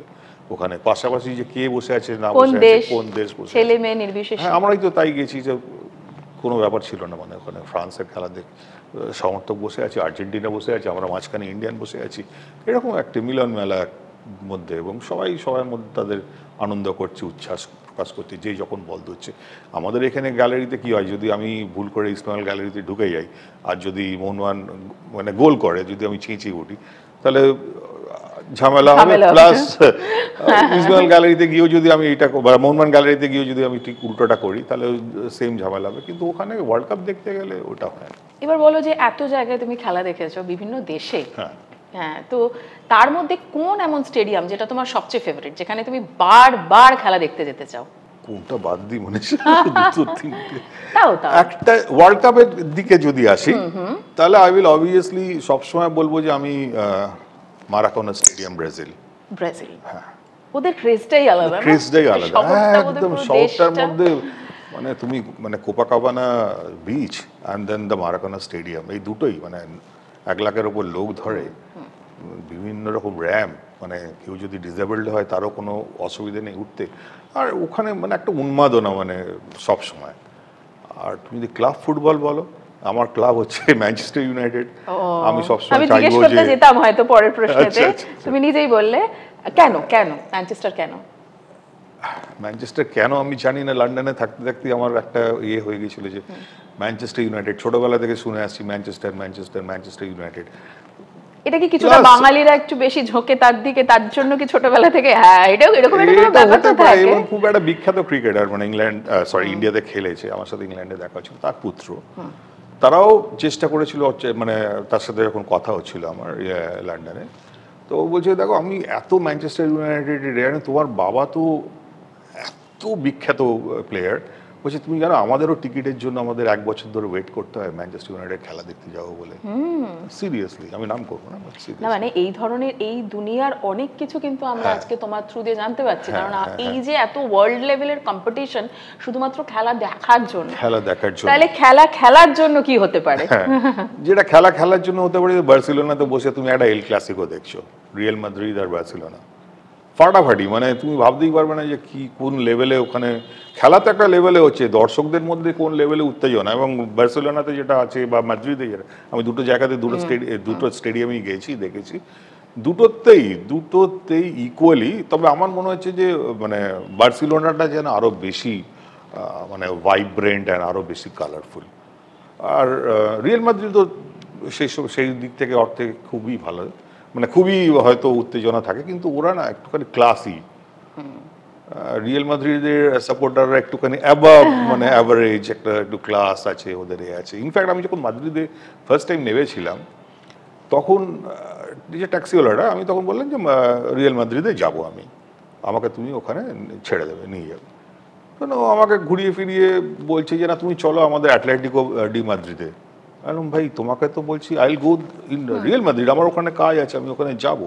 মানে তুমি অ্যাটলেটিকো মাদ্রিদে, ও বুঝতে পারছে না আমার কি কাজ আছে মানে ইয়েতে, কিন্তু ও বলছে না তোমাকে আমি ভালো ইয়ে দেখাবো, তুমি চলো আমাদের খেলা দেখবে, বলে this for the commoners Atletico Madrid. আমি তখন বুঝলাম যে তোমরা ট্যাক্সিওয়ালা থেকে আরম্ভ করে মানে সবাই বেশিরভাগটাই হচ্ছে অ্যাটলেটিকো ডি মাদ্রিদ ওখানকার দেখতে যাবে, ওখানকার ফলোয়ার্স অ্যাকচুয়ালি।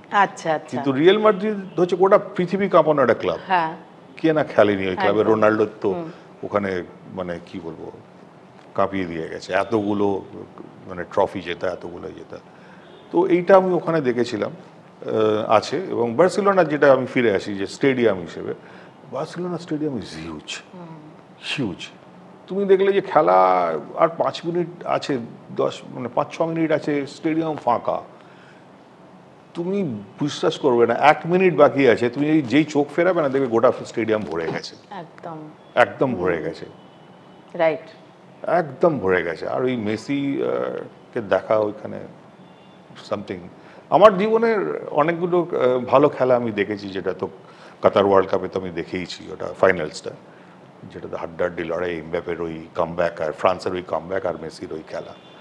কিন্তু আমি এটাও একসাথে ভুলবো না, আর একটা খেলা দেখছিলাম আমি রিয়াল মাদ্রিদ, আমি বার্সেলোনাতে, যেখানে 3টে মানে মেসি, নেইমার অ্যান্ড সুয়ারেজ, 3জনই মানে গোল করলো, এবং সেই উন্মাদনাটা ওখানেও একটা মানে বিশাল আমার দেখার একটা অভিজ্ঞতা। এবং বার্সেলোনা স্টেডিয়ামটা না মানে বার্সেলোনা শহরের মধ্যেখানে, এরা আমাদের যেমন ইডেন গার্ডেন, বার্সেলোনা শহরের মধ্যেখানে, তুমি দেখবে ওখানে সবসময়ই লোক ঘুরছে। রিয়াল মাদ্রিদ তো আবার একটুখানি অন্য জায়গায়, একটা ফোর্ট্রেস টাইপের ব্যাপার থাকে, বিশাল পাঁচিল, বাইরে থেকে স্টেডিয়ামটা দেখা যায় না, এইরকম আর। কিন্তু তুমি বার্সেলোনাতে যে মুহূর্তে তুমি এন্টার করবে, বার্সেলোনাটা মাঝখানে, হাটের মাঝখানে যেটা হয় না সেটা, কিন্তু অত বড় স্টেডিয়াম, 1 লক্ষ লোক খেলা দেখছে। এই যে বার্সেলোনা মেসি এই নিয়ে কথা হচ্ছে, আমাদের অডিয়েন্সও জানতে চাইবে যে রিয়েল লাইফে খেলার সময় বার্সেলোনার হয়ে যখন খেলছে মেসি, তখন তাকে সামনাসামনি দেখার অভিজ্ঞতাটা কি? অসাধারণ এক কথা। মানে মেসিকে দূর থেকে দেখলে, মানে ছবিতে দেখা, এতে দেখা দেখলে মনে হয় খুব শান্তশিষ্ট একজন মানুষ, মানে হয়তো গায়ে জোর নেই, ল্যাকপ্যাক করছে, পড়ে যাবে, এরকম কিছু একটা জিনিস, ঠিক আছে, খালি ড্রিবল করছে, খুব হাম্বল। কিন্তু ফুটবল মাঠে যখন মেসি আসে আমরাও মানে অবাক হয়ে যেতাম, কি ট্রান্সফরমেশন মেসির, এবং কি স্পিড এবং কোঅর্ডিনেশন। মানে মেসি একটা বল যদি এখানে বাড়ায়, মেসি ঠিক জানে যে কোন জায়গাটা আমি গিয়ে জায়গাটা নিয়ে নেব, সেখানে দাঁড়িয়ে পড়ে, সেখানে গিয়ে চলে যায় এবং বলটা সে পায়। সেটা আলাদা কথা, সেটা মেসির টেকনিকের আছে। কিন্তু মেসির যে স্ট্রেংথটা, সেটা অসাধারণ স্ট্রেংথ। মেসিকে পৃথিবীর তাবড় ডিফেন্ডাররা আটকাতে পারেনি, এখনো পারে না। আমি বসে দেখেছি মেসিকে মেরেছে, মাঠে পড়ে গেছে, মেসির রক্ত বেরোচ্ছে, মেসি উঠেছে। মেসি ইজ টু জেন্টল আর কি, উঠে তাকে মারতে যায়নি, কিছু না। কিন্তু মেসি না ওই খেলাতে জবাব দিয়ে দিল। মেসি এসে দুটো গোল করে বেরিয়ে চলে গেল, চুপচাপ খেলাতে। এবং ও যখন বলটা পায়, মানে সে বলটা ছাড়ে না, বিলিভ মি, ট্রাস্ট মি, বলটা যখন পায় না, অত বড় বড় ডিফেন্ডার, সেই ডিফেন্ডাররা ওকে রাখতে পারে না। তার মানে কি, তার ভেতরে একটা ইনার স্ট্রেংথ প্রচন্ড আছে। অডিয়েন্সের মধ্যে আমরা তো টিভির এপারে বসে অতটা বুঝতে পারি না, বুঝতে পারছি। অডিয়েন্স আমি বলে দিচ্ছি, অডিয়েন্স কাতার ওয়ার্ল্ড কাপটাই আমি বলি, ফাইনাল কাতার ওয়ার্ল্ড কাপটা, ঠিক আছে? মেসির খেলা দেখবে বলে গোটা পৃথিবী থেকে লোক তো এসছে, সবাই তো টিকিট পায়নি, ঠিক আছে? লুজেল স্টেডিয়ামে যখন আমরা ঢুকতে যাচ্ছি, যে মেট্রোর ব্যবস্থা ছিল, আমরা উঠতে পারছি না। আরে ভাই, সবার কাছে টিকিট নেই, কিন্তু তারা ওই স্টেডিয়ামের কাছে চলে যাচ্ছে, ওই মেসি করে চেঁচাচ্ছে আর জার্সি পরে আছে, ঠিক আছে? পাগলামো চূড়ান্ত। এইবারে বলি, যখন খেলাটা ভাঙলো, শেষ হলো, আমার সাথে আরও ছিল আর কি, লিন্ডা পেস ছিল, আমরা সব একসাথেই খেলা দেখছিলাম, সুব্রত দত্ত ছিল। যখন খেলাটা ভাঙলো, রাত 3টেতেও আমরা হোটেলে পৌঁছতে পারলাম না, ইটস নো ট্রান্সপোর্ট, সব রাস্তায় উঠছে এই মেসির নিয়ে। তো কি উন্মাদনা গোটা পৃথিবীতে। এবার ওখানে তো কাতারিয়ানসরা নেই, ওখানে তো গোটা পৃথিবী থেকে লোক গেছে, গোটা পৃথিবী থেকে লোক দিয়েছে। সেই পৃথিবীর লোকরাও কেউ, মানে আর্জেন্টিনা থেকে তো অবশ্যই গেছে, মেট্রো স্টেশনসগুলো যদি দেখো, ট্রেনসগুলো যদি দেখো। আমরা যাওয়ার সময় তো বলছি, আমরা যাওয়ার সময় ট্রেনে উঠতে পারিনি, এত ভিড়, ভাবলাম যে বোধহয় খেলাটাই দেখতে পারবো না, এরকম ক্রেজ। তারপরে ওরা আবার একটা ফিফার বাস অ্যারেঞ্জ করলো, সেই বাসে করে উঠে আমরা একটা জায়গায় গেলাম, সেখান থেকে হাঁটতে হাঁটতে আবার স্টেডিয়ামে পৌঁছতে পারলাম, এত ক্রেজ।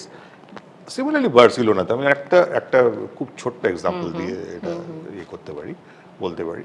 খেলা হয়ে গেছে, এবারে একটা মানে স্টেডিয়াম থেকে প্লেয়ারদের বেরোনোর জন্য, মানে গাড়ি নিয়ে, ওরা তো নিজেরাই চালায়, সেলফ ড্রিভেন, গাড়ি নিয়ে বেরোবার একটা আছে। সেটা আমার যে বার্সেলোনার যে এজেন্ট আছে আর কি, সে আমাকে বলে দিয়েছিল যে তুমি ওইখানটা দাঁড়াবে, তুমি ঠিক দেখবে, মেসিকে দেখতে হবে, মেসি গাড়ি নিয়ে বেরোবে।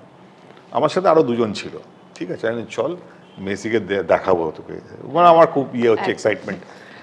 খেলা শেষ হয়ে গেছে, মেসিকে দেখাবো, কি করে দেখবো মেসিকে? চল না, একটা জায়গা আছে, সেই জায়গাতে ওর গাড়ি পার্ক করা থাকবে, সবারই গাড়ি পাওয়ার, প্লেয়ারদের আর কি গাড়ি পার্ক করা থাকবে। এবার একটা করে প্লেয়ার বেরোবে, তখন দেখতে পারবি মেসিকে। দাঁড়িয়ে আছি, রাত্রি 9টা 10টা, আস্তে আস্তে সব প্লেয়াররা বেরিয়ে যাচ্ছে, বুস্কেটস বেরিয়ে গেল, ইনিয়েস্তা বেরিয়ে গেল, জাভিও তখন ছিল, বেরিয়ে গেল, নেমার বেরিয়ে গেল, মেসি আর বেরোয় না। পরে ভেতর থেকে শুনলেন যে ওদের খেলা হয়ে যাওয়ার পরে ও সব মানে কোল্ড ম্যাসাজ এইসব নিচ্ছে। তো আলটিমেটলি মেসি বেরোলো, গাড়ি নিয়ে বেরোলো, কিন্তু এত ভদ্র, যেহেতু আমরা দাঁড়িয়ে আছি, কাঁচটা নামিয়ে ওয়েভ করে বেরিয়ে গেল। এটা তো একটা মেসিকে দেখলাম। তারপরে আর একটা ইনসিডেন্ট বলছি, এটা এই খেলা দেখার ইনসিডেন্ট নয়, এটা আমরা যখন ক্যাম্প করছি, ক্যাম্প নুর ভেতরে, মানে এতে FCBS কোলাতে, যারা মানে ওগুলো তো সব বার্সেলোনার কোচ, যারা করে, একটা তার মধ্যে হেড ছিল, যারা আমাদের বাচ্চাদের, ছেলে মেয়েদেরকে ট্রেনিং করাতো। সে হঠাৎ হাফ এতে, মানে এটা কখনো হয়নি, সে হঠাৎ হাফ এতে বললো যে আজকে আমার একটু হসপিটাল যেতে হবে, তোমরা এটা করো, আর আমি তো ওদেরকে বলে গেছি এই প্র্যাকটিসটা, বা যে স্কেডিউলটা করেছে এই স্কেডিউলের প্র্যাকটিসটা করো। তো ছেলেরা মেয়েরা ঠিক আছে, যথারীতি ও চলে গেছে, কেউ আর তো বদারও করেনি, চলে গেছে, ঠিক আছে। বেশ ঘন্টা দুয়েক পরে হঠাৎ দেখছি ওখানে একটা সিকিউরিটি এসে একটু ছটপটানি ভাব হচ্ছে। আমরা তো বাইরে, মাঠের বাইরে, ওরা খেলছে। হঠাৎ দেখি না মেসি, ওর সাথে ছিল সুয়ারেজের ছেলে, মেসির ওয়াইফ, সুয়ারেজের ওয়াইফ, আর পিকের ছেলে হাত ধরে আসছে, আর ওই কোচটা নিয়ে আসছে। আমাদের তো যারা ছেলেরা খেলছিল, ছেলে মেয়েগুলো খেলছিল, তো পাগল হয়ে গেছে, মেসি মেসি মেসি করে চেঁচাচ্ছে। তখন এরা বললো যে দেখো মানে তোমরা এখানে দাঁড়াও, এখান থেকেই তোমরা ওকে দেখতে পারো না, এইরকম মানে একদম এইরকম, ধরো তুমি যেরকম বসে আছো তার থেকে একটু ডিস্টেন্সে আমরা দেখতে পাচ্ছি। আমাদের মধ্যে থেকে একটা মেয়ে, মানে যে বাচ্চা মেয়ে আর কি, গেল মেসির বইয়ের কাছে, তার হাতটা দেখলো যে এখানে ট্যাটু করা আছে, সেইটা সে মানে ভালো করে ছুঁলো এবং বললো স্যার আমি রাত্রিবেলা সারা রাত্রি আমরা ঘুমাবো না। এটা কিন্তু মেসি ইজ ভেরি জেন্টল, মানে তাদের ছেলেদেরকে নিয়ে তারা ওই এতে ক্যাম্পে খেলতে নিয়ে আসছে আর কি। আচ্ছা, এইটা একটা ওই সামনে থেকে মেসিকে দেখা, বিশাল অভিজ্ঞতা। হ্যাঁ এইটুকু বিশাল। আর কত শুনবো, মানে এর থেকে বড় অভিজ্ঞতা আর কি? আর আমি তো মেসিকে 2014 থেকে চেস করছি না। হ্যাঁ, আমি ব্রাজিল থেকে ওর খেলা দেখবার মানে খেলা পাগল হয়ে গেছিলাম। এই যে এত একটা অন্য রকমের জগতে তুমি পৌঁছে যাও, সেটা তোমার ট্যুরের সময় হোক বা পার্সোনাল লাইফে খেলা দেখতে যাওয়ার সময় হোক, তো এরকম কখনো হয়েছে যে খেলা দেখতে দেখতে মনে হয়েছে যে আরে এটা তো আর খেলা রইলো না, এটা তো একটা ফেস্টিভ্যালে দাঁড়িয়ে গেছে, এরকম কোনো অভিজ্ঞতা তোমার জীবন থেকে? হ্যাঁ, শুনবো।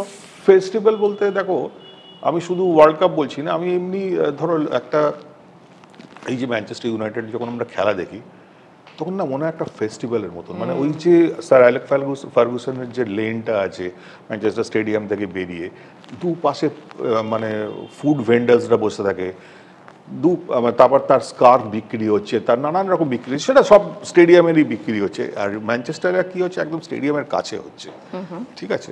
আর যখন খেলাটা ভাঙে, যদি ম্যানচেস্টার জিতে গেল, ওখানে একটা ট্যাভার্ন বলে একটা মানে একটা পাব আছে, সেইগুলো বড় বড় এরকম ড্রাম থাকে জানো তো, সে বড় বড় ড্রামের ওপর উঠে সাহেবরা মানে সমর্থকরা তারা সারাক্ষণ ওই ম্যানচেস্টার ইউনাইটেডের যে থিম সংস গান আছে সে গেয়ে যাচ্ছে, ড্রিঙ্কস অ্যান্ড অল, ফোয়ারা ছুটছে, কিন্তু দেখার মতো একটা উৎসবের মধ্যে, তোমারও কোনো অসুবিধা হবে না, কারোর কোনো অসুবিধা হবে না।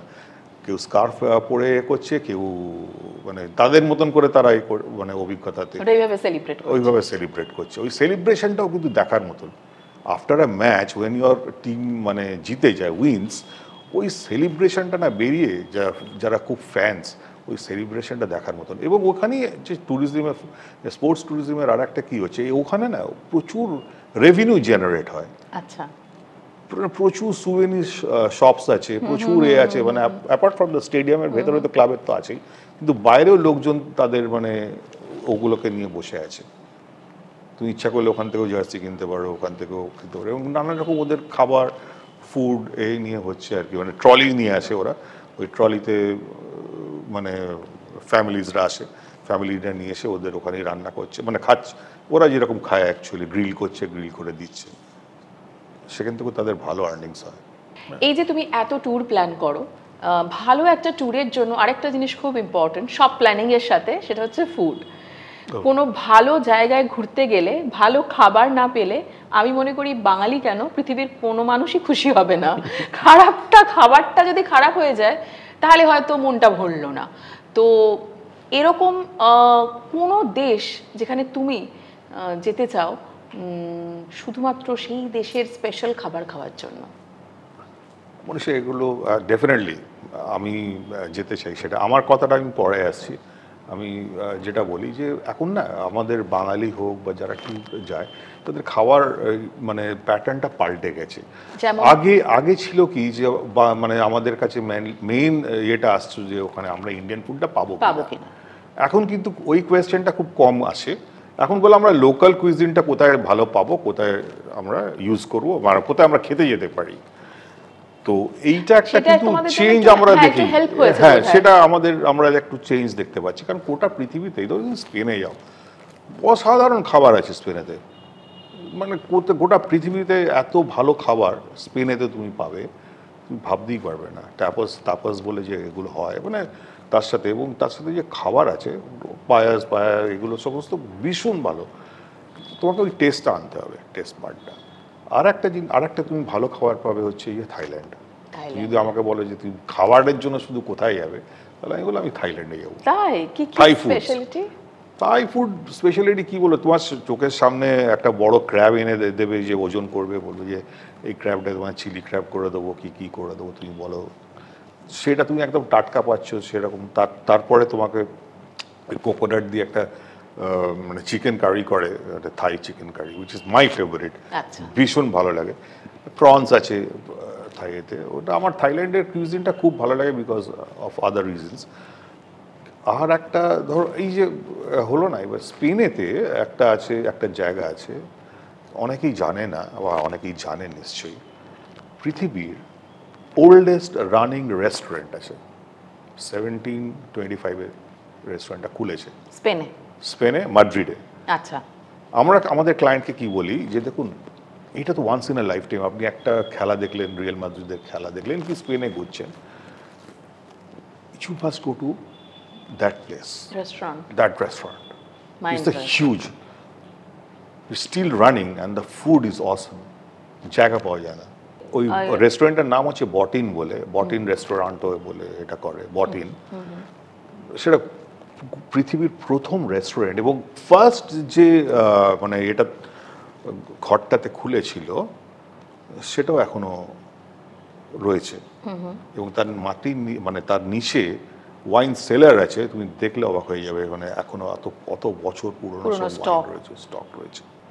কি যে অপূর্ব তার খাবার এবং বিভিন্ন রকমের খাবারের ভ্যারাইটি এবং টেস্ট, না দেখলে বোঝা যায় না, ভাবাই যায় না।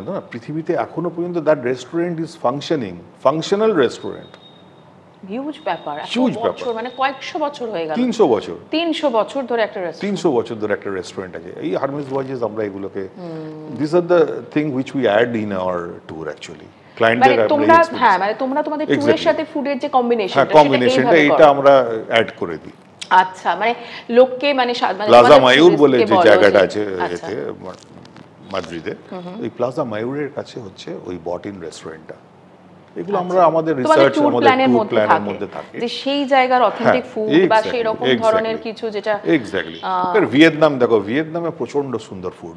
আচ্ছা, ভিয়েতনামিজ ফুড, এগুলো খুব আনকমন, আমাদের ভীষণ আনকমন ফুড, কিন্তু খুব ভালো এবং খুব পকেট ফ্রেন্ডলি। ওই যে বললাম না মানে সেই এখন লোকের মানে চাহিদাটা চেঞ্জ হয়ে গেছে, এখন সবাই ইয়াং জেনারেশন তো কেউ ইন্ডিয়ান ফুড খাবে না গিয়ে ওখানে, ডাল ভাত কেউ খেতে চায়, কিন্তু আজ থেকে 10-12 বছর আগে আমাদের রয়েছে। তোমাকে বলছি, আমাকে পাগল করে দিয়েছে যে ভাত আর ইন্ডিয়ান ফুড কেন নেই, মানে আমি নিজেও এক্সপেরিয়েন্স করেছি যে লোকে ইতালিতে গিয়ে, ইতালিতে গিয়ে যদি ওদের প্রপার পিৎজা তুমি যদি না খাও, প্রপার ইটালিয়ান টেস্ট অসম, ওখানকার টেস্ট। ওই যদি তুমি ইটালির কথা বললে, ইটালি তো তাই তো, ইটালিতে তুমি গিয়ে যদি রিসর্টও না খাও, ইটালিতে গিয়ে যদি তুমি প্রপারলি ওদের ওই ফুডটা না খাও, তাহলে তো তুমি টেস্টটাই পেলে না। আমরা চেষ্টা করি ওই লোকাল কিউজিনটাকে, যদি তাদের ইন্টারেস্ট থাকে আমরা বলি হ্যাঁ আপনি এই জায়গাগুলো যান, উইচ ইজ টেস্টেড রেস্টুরেন্ট, আপনি গেলে ওখানে অথেন্টিক ফুডস পাবেন এবং অনেক খুব তারা হ্যাপি হয়। আচ্ছা, আরেকটা বড় কথা আমি জিজ্ঞেস করতে চাইবো যে এই যে আমি যখন ফিফা বা এইসব নিয়ে কথা বলছিলাম তখন রুলস অ্যান্ড রেগুলেশনস এর কথা বলছিলাম, বাট যেগুলো অ্যাডভেঞ্চার ট্যুর সাধারণ মানুষের জন্য, যারা খেলা দেখার জন্য যাচ্ছে না, তাদের ক্ষেত্রে কি কোনো তোমাদের ট্যুরে রুলস অ্যান্ড রেগুলেশনস আছে? আরেকটা কথা যেটা একটা ইস্যু হয় বাইরে ঘুরতে গেলে আমাদের দেশের মানুষদের, সেটা হচ্ছে ভেজ নন ভেজের একটা ইস্যু হয়, সেইটা তোমরা কিভাবে ম্যানেজ করো? এখন কি হচ্ছে না, ভেগান ফুডস অনেক পৃথিবীতে অনেক জায়গাতে, সব জায়গাতে আছে, হয়তো প্রপার ভেজটা হবে না কিন্তু ভেগানটা হবে। আমরা তখন বলে দিই যে দেখো ভেজ তুমি চাইছো, ভেজ হয়তো হবে না কিন্তু ভেগান ফুডটা তুমি পাবে, এটা ইউরোপের বা এর মধ্যে চালু হয়ে গেছে। তো ভেগান ফুডের অনেক অপশনস আছে বাইরে, সো ইন দ্যাট কেস তখন আর ওদের অসুবিধা হয় না, মানে as good as a veg food. তো যারা ভেজ খায়, এবং নন ভেজ আর ভেজে তুমি যেটা বললে না ভীষণ অসুবিধা আগে হতো, এখন সেই অসুবিধাটা এখন অনেক মিনিমাইজ হয়ে গেছে। এবং জাপানে গেলে তুমি এখন ইন্ডিয়ান ফুড তো হামেশাই পাবে। আগে মনে হতো খালি জাপানে গেলে ওই ওদের সি ফুড, ওদের যে ফুডটা র থাকে, কাঁচা থাকে বা ইয়ে থাকে সেগুলো খাবে, এখন কিন্তু একদম নয়, সমস্ত রকমের ফুড তুমি পাবে এখন ইন্ডিয়ান। তোমার কি মনে হয় যে এখন এই যে ডিজিটাল মিডিয়া বা সোশ্যাল মিডিয়াতে দেখে দেখে ভিডিও, মানুষ কি একটু বেশি ইন্সপায়ার্ড হয়ে গেল লোকাল ফুড খাওয়ার জন্য? হ্যাঁ, আমার তো মনে হয় যারা ফুড ব্লগার তারা কিন্তু খুব ভালো কাজ করছে, যারা ইন্টারন্যাশনাল করছে।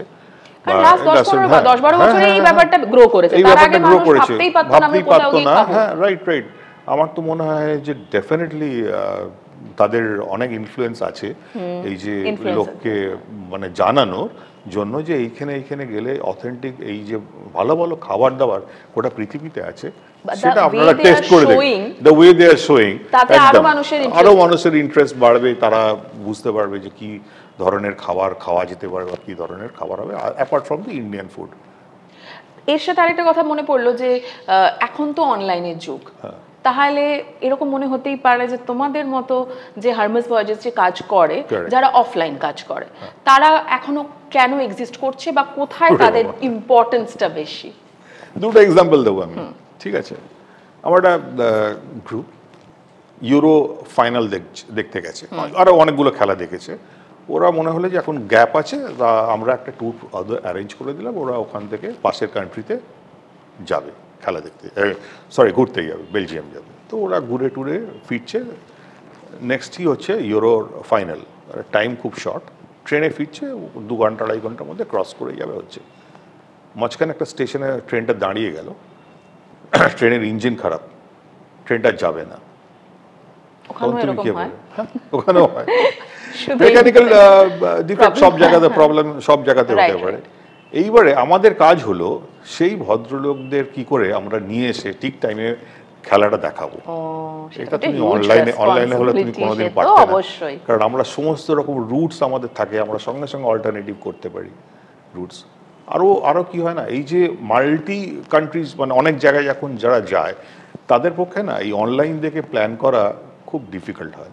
কিছুটা রিস্কিও নয় কি? প্রচুর রিস্ক, কারণ তুমি কখন পৌঁছবে, কোথায় পৌঁছবে, প্লাস এই যে একটা দেশ আরেকটা দেশ থেকে ট্রাভেল মাইগ্রেশনের ইস্যুস আছে, অনেক কিছু আছে, সেগুলো সবসময় আমরা করি। যেরকম একটা আছে, আমি বলি, আমার খুব একজন ঘনিষ্ঠ বন্ধু, তার হঠাৎ করে রাত্রিটা আমি ফোন পেলাম, অভিজিৎ এরকম ব্যাপার হয়েছে। কি হয়েছে?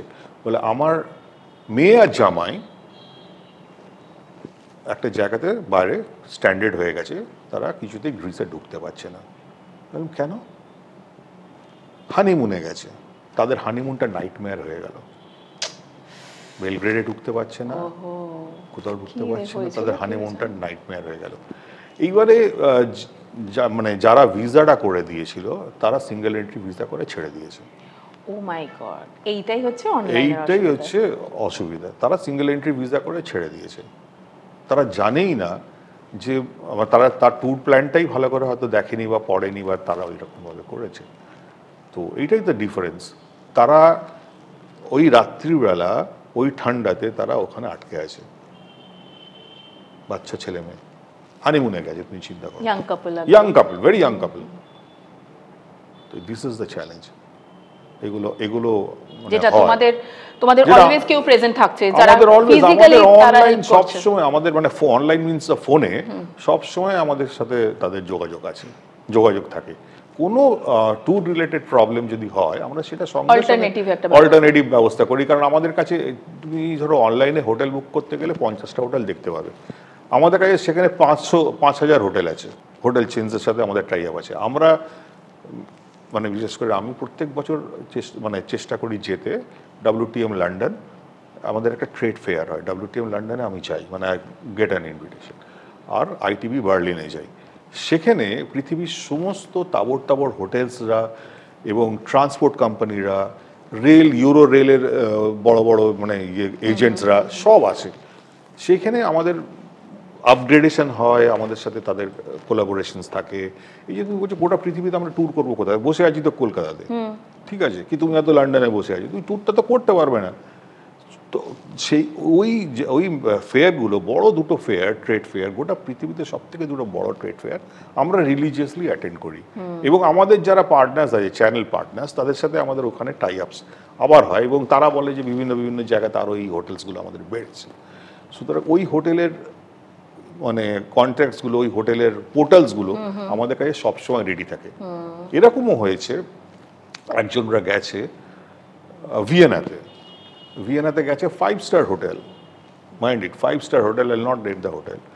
সেখানে গেছে, বলছে না তোমার বুকিং ছিল, কিন্তু I am sorry, the hotel sold out, this is a doctors conference, কিছু করার নেই, you can take back the money. পুজোর সময়, পুজো হচ্ছে তখন, এখানে রাত্রি 12টার সময় আমাকে ফোন করেছে, তুই উদ্ধার করে দে ভাই।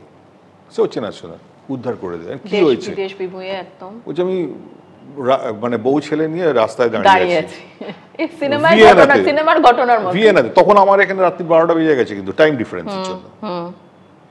আমাদের পোর্টাল অ্যাক্সেস আছে বলে আমরা পাশেই আর একটা 5 স্টার হোটেলে দেখলাম যে রুম খালি আছে কিনা, সঙ্গে সঙ্গে করে তাকে পেমেন্ট করিয়ে তারা গিয়ে চলে গেল।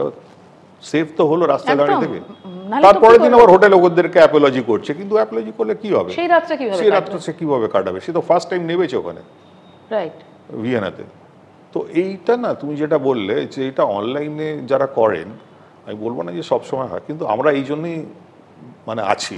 না, আমাদের দর্শকও তো জানতে পারলো যে অনলাইনের অসুবিধাটা কোথায় কোথায় কোথায় কোথায় অনেক গিয়ে প্রবলেম অসুবিধা। হতে এবার পারে। তুমি ফ্লাইট ক্যান্সেল হয়ে গেল, হ্যাঁ, কি করবে? তখন তুমি কি করবে? তখন তো ফোন করে করে তোমার তো ফোনই ধরবে না, অনলাইন ফোন ধরবে না। তুমি দেখে নেবে ওই ফোনে বলে যে রিং হয়ে যাবে। আমাদের কাছে আমরা ফোন করলেই সঙ্গে সঙ্গে আমরা ফোন ধরি, ফ্লাইট ক্যান্সেল হয়ে গেছে, ঠিক আছে 3 ঘন্টা 4 ঘন্টা লে অফ থেকে নেক্সট ফ্লাইট দিই, চলে গেল। হতেই পারে ফ্লাইট টেকনিক্যালি ক্যান্সেল হতে পারে, তখন তোমার কাছে কোনো অপশনস থাকবে না, তোমার কাছে পয়সা নেই, হতেই পারে। তখন আমরা রেস্কিউ করে দিয়ে আমরা পরে সেটা তো ওরা ডেফিনেটলি আমাদেরকে দিয়ে দেয়। কিন্তু এই পরিষেবাটাই তো আমরা দিই। রাইট, খুব সুন্দর ওয়ার্ড, যে পরিষেবাটাই এই আমরা। পরিষেবাটাই তো আমরা দিই। ফ্লাইট তো ক্যান্সেল হতেই পারে। অনেক মূল্যবান অভিজ্ঞতা আমি তোমার শুনলাম আমাদের এই প্রোগ্রামে। তো এবার জানতে চাইবো যে ধরো আমি ক্রিকেট, ফুটবল, ফিফা, অলিম্পিক, পাহাড়, জঙ্গল, সমুদ্র, খাবার দাবার সব নিয়ে আলোচনা করলাম, শুনলাম তোমার কাছ থেকে। কিন্তু নেক্সট জেনারেশন যারা একদম ইয়াংস্টার্স, যারা আমাদের এই প্রোগ্রামটা দেখছে, তারা যদি চায় যে ভবিষ্যতে তারা স্পোর্টস এবং ট্রাভেলিংকে একসাথে এনজয় করবে, তাহলে তারা কিভাবে সেটা করতে পারে, বা তোমাদের কোম্পানি কিভাবে সেটাতে হেল্প করতে পারে? খুব ভালো মানে একটা জিজ্ঞেস করেছো। এরকম আছে অনেক যে তারা সোলো ট্রাভেল করতে চাইছে, একদম ইয়াং জেনারেশনস, তারা সোলো ট্রাভেল করতে চাইছে। তারা হয়তো কেউ ফুটবল ভালোবাসে, কেউ সাইক্লিং ভালোবাসে, কেউ অন্য খেলা ভালোবাসে, কিন্তু তার সাথে না তাদের একটা এক্সপিরিয়েন্স চায়, যে এই এক্সপিরিয়েন্সটা আমরা কী করে করবো, কোথায় গিয়ে আমরা ক্যাম্প করবো বা কোথায় গিয়ে আমরা থাকবো। এইটা কিন্তু তাদের খুব হেল্প করে। তো আমরা তাদের জন্য একটা ছোট এরকমভাবে ছোট এতে অ্যারেঞ্জ করে দিই। তাতে ওদের কি হয় না, নলেজ বিল্ডিংটা হয়। এবং তুমি দেখো, তারা যখনই একটা ইন্টারন্যাশনাল এয়ারপোর্টে গিয়ে নামছে, তারা 2-3 বন্ধু বা বান্ধবী, তারা না আরও 4-5 ওই অন্য কান্ট্রি, মানে নিউ ইয়র্কের কেউ এলো, কেউ সুইজারল্যান্ডের হলো, তারা না তাদের মধ্যে জেল করে ফেলে। এখন আগে কি হতো, আমরা খুব শাই ছিলাম, মানে আমরা কারোর সাথে হয়তো কথা বলতে পারছি না, মানে এরা কিন্তু খুব স্মার্ট হয়ে যায়। এবার যখন তারা ওখানে জেল করে নেয়, তখন তারা তাদের নিজেদের মতন করে ওখানে ওটা এনজয় করে, এবং তারা যখন পরবর্তীকালে ফিরে আসে, দে গ্যাদার কনফিডেন্স। যে কনফিডেন্স বিল্ডিংটা ইয়াংস্টারদের মধ্যে এখন প্রচণ্ডভাবে দরকার, এবং প্রচণ্ডভাবে তারা করতে পারে। ওই যে তোমাকে বললাম, একটা ছেলে আজকে নিউ ইয়র্কে আছে, তার বাবা মা তাকে আমাদের থ্রু দিয়ে পাঠিয়ে, এইরকম একটা ফুটবল ক্যাম্পে পাঠিয়ে, ম্যানচেস্টার সিটিতে ক্যাম্প করার পরে ফিরে যখন এলো, হি ক্র্যাক অল দ্য এক্সামস করে সে আজকে নিউ ইয়র্ক চলে গেছে। এবং আমাদের স্কুলের প্রিন্সিপাল বলছে যে অভিজিৎ, থ্যাংক গড, যে ছেলেটা কথা বলতে পারতো না, সেটা তার যে এত কনফিডেন্স হয়েছে, ভাবা যায় না। Success story. এই যে তুমি বলছো না যে ইয়াং জেনারেশন, দে আর ইয়াং, তখন ওই ছেলেটার বয়স হয়তো 16 বছর। একদম ভীষণ, we are struggling in the class. কিন্তু এটা তোমার হেল্প করলো, এটা ওর হেল্প করলো, একটা ক্যাম্পে ওর কনফিডেন্স, এটা একটা ক্যাম্পে ম্যানচেস্টার সিটির মতন একটা ফার্স্ট ওয়ার্ল্ড কান্ট্রি, মানে লন্ডনে একটা ফার্স্ট ওয়ার্ল্ড কান্ট্রিতে একটা ক্লাব, একটা ফার্স্ট ক্লাস, মানে one of the best club in the world, সেখানে যখন সে ঢুকলো, তার কোচেদের সাথে যখন সে ইন্টারাকশনস করলো, ওইখানকার প্লেয়ারদের সাথে যখন সে ইন্টারাকশন, মানে ওর লেভেলের প্লেয়ারদের সাথে যখন ইন্টারাকশনস করলো, আস্তে আস্তে না ওর ভেতর থেকে স্পার্কটা বেরিয়ে এলো। So that is a huge boost for a youngster, মানে ছেলে হোক মেয়ে হোক।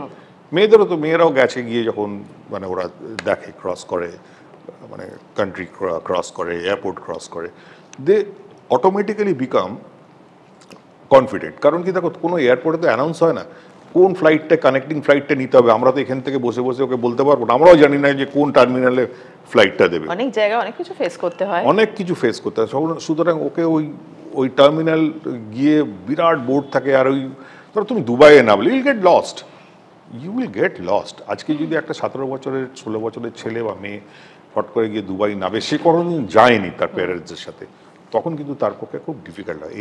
এইটা কিন্তু তাকে ট্রান্সফর্ম করে, কনফিডেন্সটা হয় আমার কাছে কেউ নেই, আমাকেই খুঁজে করে নিতে হবে, so that I will not miss the plane বা I will not miss the thing.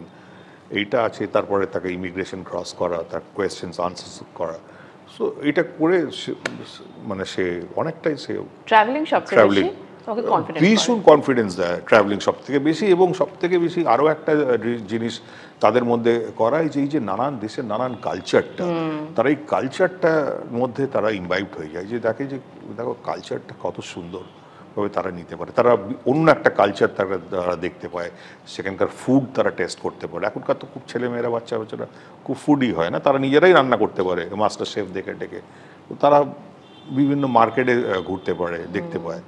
তো এরকম আমাদের এক্সপ্লোর করতে পারে, ফিরে আসে যখন অনেক কনফিডেন্স তারা। এবার শেষ প্রশ্নে চলে এসেছি। আমি অনেক কিছু জানলাম, কিন্তু জানার তো শেষ নেই তোমার কাছ থেকে। আমিও সব জানি না। আমি এটা জানতে চাইবো যে আমাদের এতক্ষণ ধরে যে অডিয়েন্সরা তোমার কথা শুনছিল, তারা যদি তোমার কোম্পানিতে যোগাযোগ করতে চায়, মানে হারমেস ভয়েজেসের থ্রু দিয়ে কোনো ট্যুর প্ল্যান করতে চায়, তাহলে তারা কি কি স্টেপস নেবে? ধরো পরের ওয়ার্ল্ড কাপটাই তোমাদের সাথে তারা প্ল্যান করতে চায়, তাহলে তারা কিভাবে করবে সেটা একটু যদি জানি। আচ্ছা আচ্ছা, আমাদের ওয়েবসাইট আছে, official website, that is www.hermesvoyages.com actually, এটা আছে। এইটাতে গেলেই সব ইনফরমেশনস পেয়ে যাবে। ওয়ার্ল্ড কাপের জন্য যে ওখানে একটা রেজিস্ট্রেশন ফর্ম আছে, সেই ফর্মটাতে ফিল আপ করলেই তাদের মানে এটা আমরা পেয়ে যাবো যে এরা ইন্টারেস্টেড আছে এবং যেতে চায়, আমাদের অফিস থেকে যোগাযোগ করবে। এছাড়া আমাদের তো ডালহাউসিতে অফিসই রয়েছে, দুটো অফিস রয়েছে ডালহাউসিতে, তার অ্যাড্রেসও আছে, ফেয়ারলি প্লেসের ওপরেই আমাদের অফিস। সেখানেও এসে যোগাযোগ করতে পারে, অনেকেই আসেন সেখানে, এসে যোগাযোগ করেন তারা যাওয়ার জন্য। আর আমাদের ফোন নাম্বার আছে, ফেসবুক আছে আমাদের অফিসিয়াল, আমাদের টুইটার আছে, আমাদের ফেসবুক আছে, আমাদের লিঙ্কডইন আছে, অ্যান্ড আমাদের ইউটিউব আছে, সব কিছুই আছে আমাদের। So they can go through those things. সেখানেই আমাদের প্ল্যানগুলো পেয়ে, সেখানেই মানে আমাদেরকে একবার ওখান থেকে জানালেই আমাদের যারা অপারেশনস দেখেন আর কি, তারা সঙ্গে সঙ্গে যোগাযোগ করে নেবে। নেক্সট যেটা আছে, যেটা ওয়ার্ল্ড কাপ আছে জুন জুলাইতে হবে আর কি, ইউএস, একবার তো 3টে কান্ট্রি নিয়ে হবে, একটা হচ্ছে ইউএস, একটা হচ্ছে কানাডা, একটা মেক্সিকো। তো এইটার আমাদের এখন প্ল্যান চলছে, ম্যাসিভ প্ল্যান চলছে, কারণ কি US is a very big country, মানে 4টে টাইম জোনে ভাগ করা, একটা জায়গা থেকে আরেকটা জায়গায়, ইস্ট কোস্ট থেকে ওয়েস্ট কোস্টে যাওয়ার পর টোটাল একটা ইয়ে আছে, সেই টোটাল প্ল্যানিংটা আমাদের চলছে উইথ আওয়ার আমেরিকান কাউন্টারপার্ট। তাদের কাছে মানে সেখানে কি করে ট্রাভেল করে, টিকিটটা তো আমাদের কাছে আছে, সেটা দ্যাট ইজ দেয়ার, কিন্তু ওখানে গিয়ে পৌঁছে তাদের ট্রাভেলিংটা, তাদের থাকার ব্যাপারটা, নানান রকম বাজেটের হোটেল, ওয়ার্ল্ড কাপের সময় সব কিছু বাড়িয়ে দেয়, এগুলো সমস্ত কিছু বেড়ে যায়, যেগুলো ফেস্টিভ্যালের মতন। এবং বিভিন্ন শহরে আছে, মায়ামিতে আছে, এতে আছে, কোনো বিভিন্ন শহরে খেলা আছে। তো সেইগুলো তাদের সাথে আমাদের টাই আপ করা, অনেকে গ্রুপ হিসেবে যায়, সেই সমস্ত ট্রান্সপোর্টের সাথে আমাদের যোগাযোগ করা, এইগুলো আমাদের খুব এখন মানে ওয়ার ফুডিংয়ে চলছে, কারণ আমাদের হাতে আর সময় খুব অল্প অ্যাকচুয়ালি ওয়ার্ল্ড কাপের। ইন্ডিয়া থেকে প্রচুর ডিমান্ড থাকে যাবে অ্যাকচুয়ালি, আর ইউএসএ তো প্রচুর ডিমান্ড আছে, ইউএসএর খেলা দেখতে যাবে, প্লাস যারা এতখানি দূরে যাবে তারা তো 2-3টে জায়গা তো ঘুরবেই, দেখবেই, সেটাও সেই সমস্ত প্ল্যান আমাদের এখন এটা নিয়ে চলছে। এছাড়া আমাদের আবার ওই ডিসেম্বর নভেম্বরে যে সমস্ত কার্নিভালসগুলো থাকে, যে সমস্ত আদার ট্যুরস আছে, পুজোর সময় যে সমস্ত ট্যুর হচ্ছে, এবারে ভিয়েতনামটা খুব মানে লোকের খুব ইন্টারেস্ট হচ্ছে, ভিয়েতনাম প্রচুর যাচ্ছে, থাইল্যান্ড প্রচুর যাচ্ছে। মানে সেটাও কি সেই, আমিও আবার বারবার জিজ্ঞেস করছি যে সেটাও কি সেই ফেসবুকের দৌলতেই? হ্যাঁ, হতে পারে, ফেসবুকের দৌলতে হতে পারে, ডেফিনেটলি ফেসবুকও তো একটা পজিটিভ পার্ট এখানে প্লে করে, বিশেষ করে এই সমস্ত জায়গাতে যারা ভিয়েতনাম বা থাইল্যান্ডে যায়, অনেক ছোট ছোট রিলসও আছে, লোকে দেখে যায়। এবং অ্যাকচুয়ালি থাইল্যান্ডটা খুব ভীষণ সুন্দর জায়গা, মানে অনেক জায়গা আছে, আনএক্সপ্লোর্ড জায়গা আছে, ভিয়েতনামও তাই অনেক জায়গাতে আছে, আনএক্সপ্লোর্ড জায়গা আছে, দেখতে চাই। এবং সব থেকে বড় কথা যে ট্রাভেলিংটা কাছে, খুব কাছে, একটা 2-2.5 ঘন্টার মধ্যে পৌঁছে যাওয়া যায় থাইল্যান্ডে, কম সময়, প্লাস অত ভালো ফুড, এবং খুব পকেট ফ্রেন্ডলি হয়। তো এই জন্য এবারে ওখানে খুব ক্রেজ আছে। দুবাইটাও আবার খুব উঠছে এবারে, দুবাইটা মাঝখানে একটু ডাউন ছিল, এখন দুবাইটাও আবার, দুবাইয়েরও খুব ক্রেজ আছে পুজোর সময়, অ্যাকচুয়ালি দুবাইটা ঘুরে আসবে। এছাড়া তো ইউরোপ যেরকম চলছে সেরকম আছে, ইউরোপের craze ইউরোপ তো always অলওয়েজ আছে। Is there. মানে মানে 10টা তোমার ট্যুর হলে ওই প্যারিস, লন্ডন এগুলো তো থাকবেই, এগুলো তো সুইজারল্যান্ড তার সাথে। থ্যাংক ইউ সো মাচ আজকে আমাদের এত কিছু জানানোর জন্য। আমি একটা হিউজ এক্সপিরিয়েন্স নিয়ে যাচ্ছি তোমার কাছ থেকে আজকে। আর তোমার কেমন লাগলো আমাদের শোতে এসে, বলো সেটা একটু।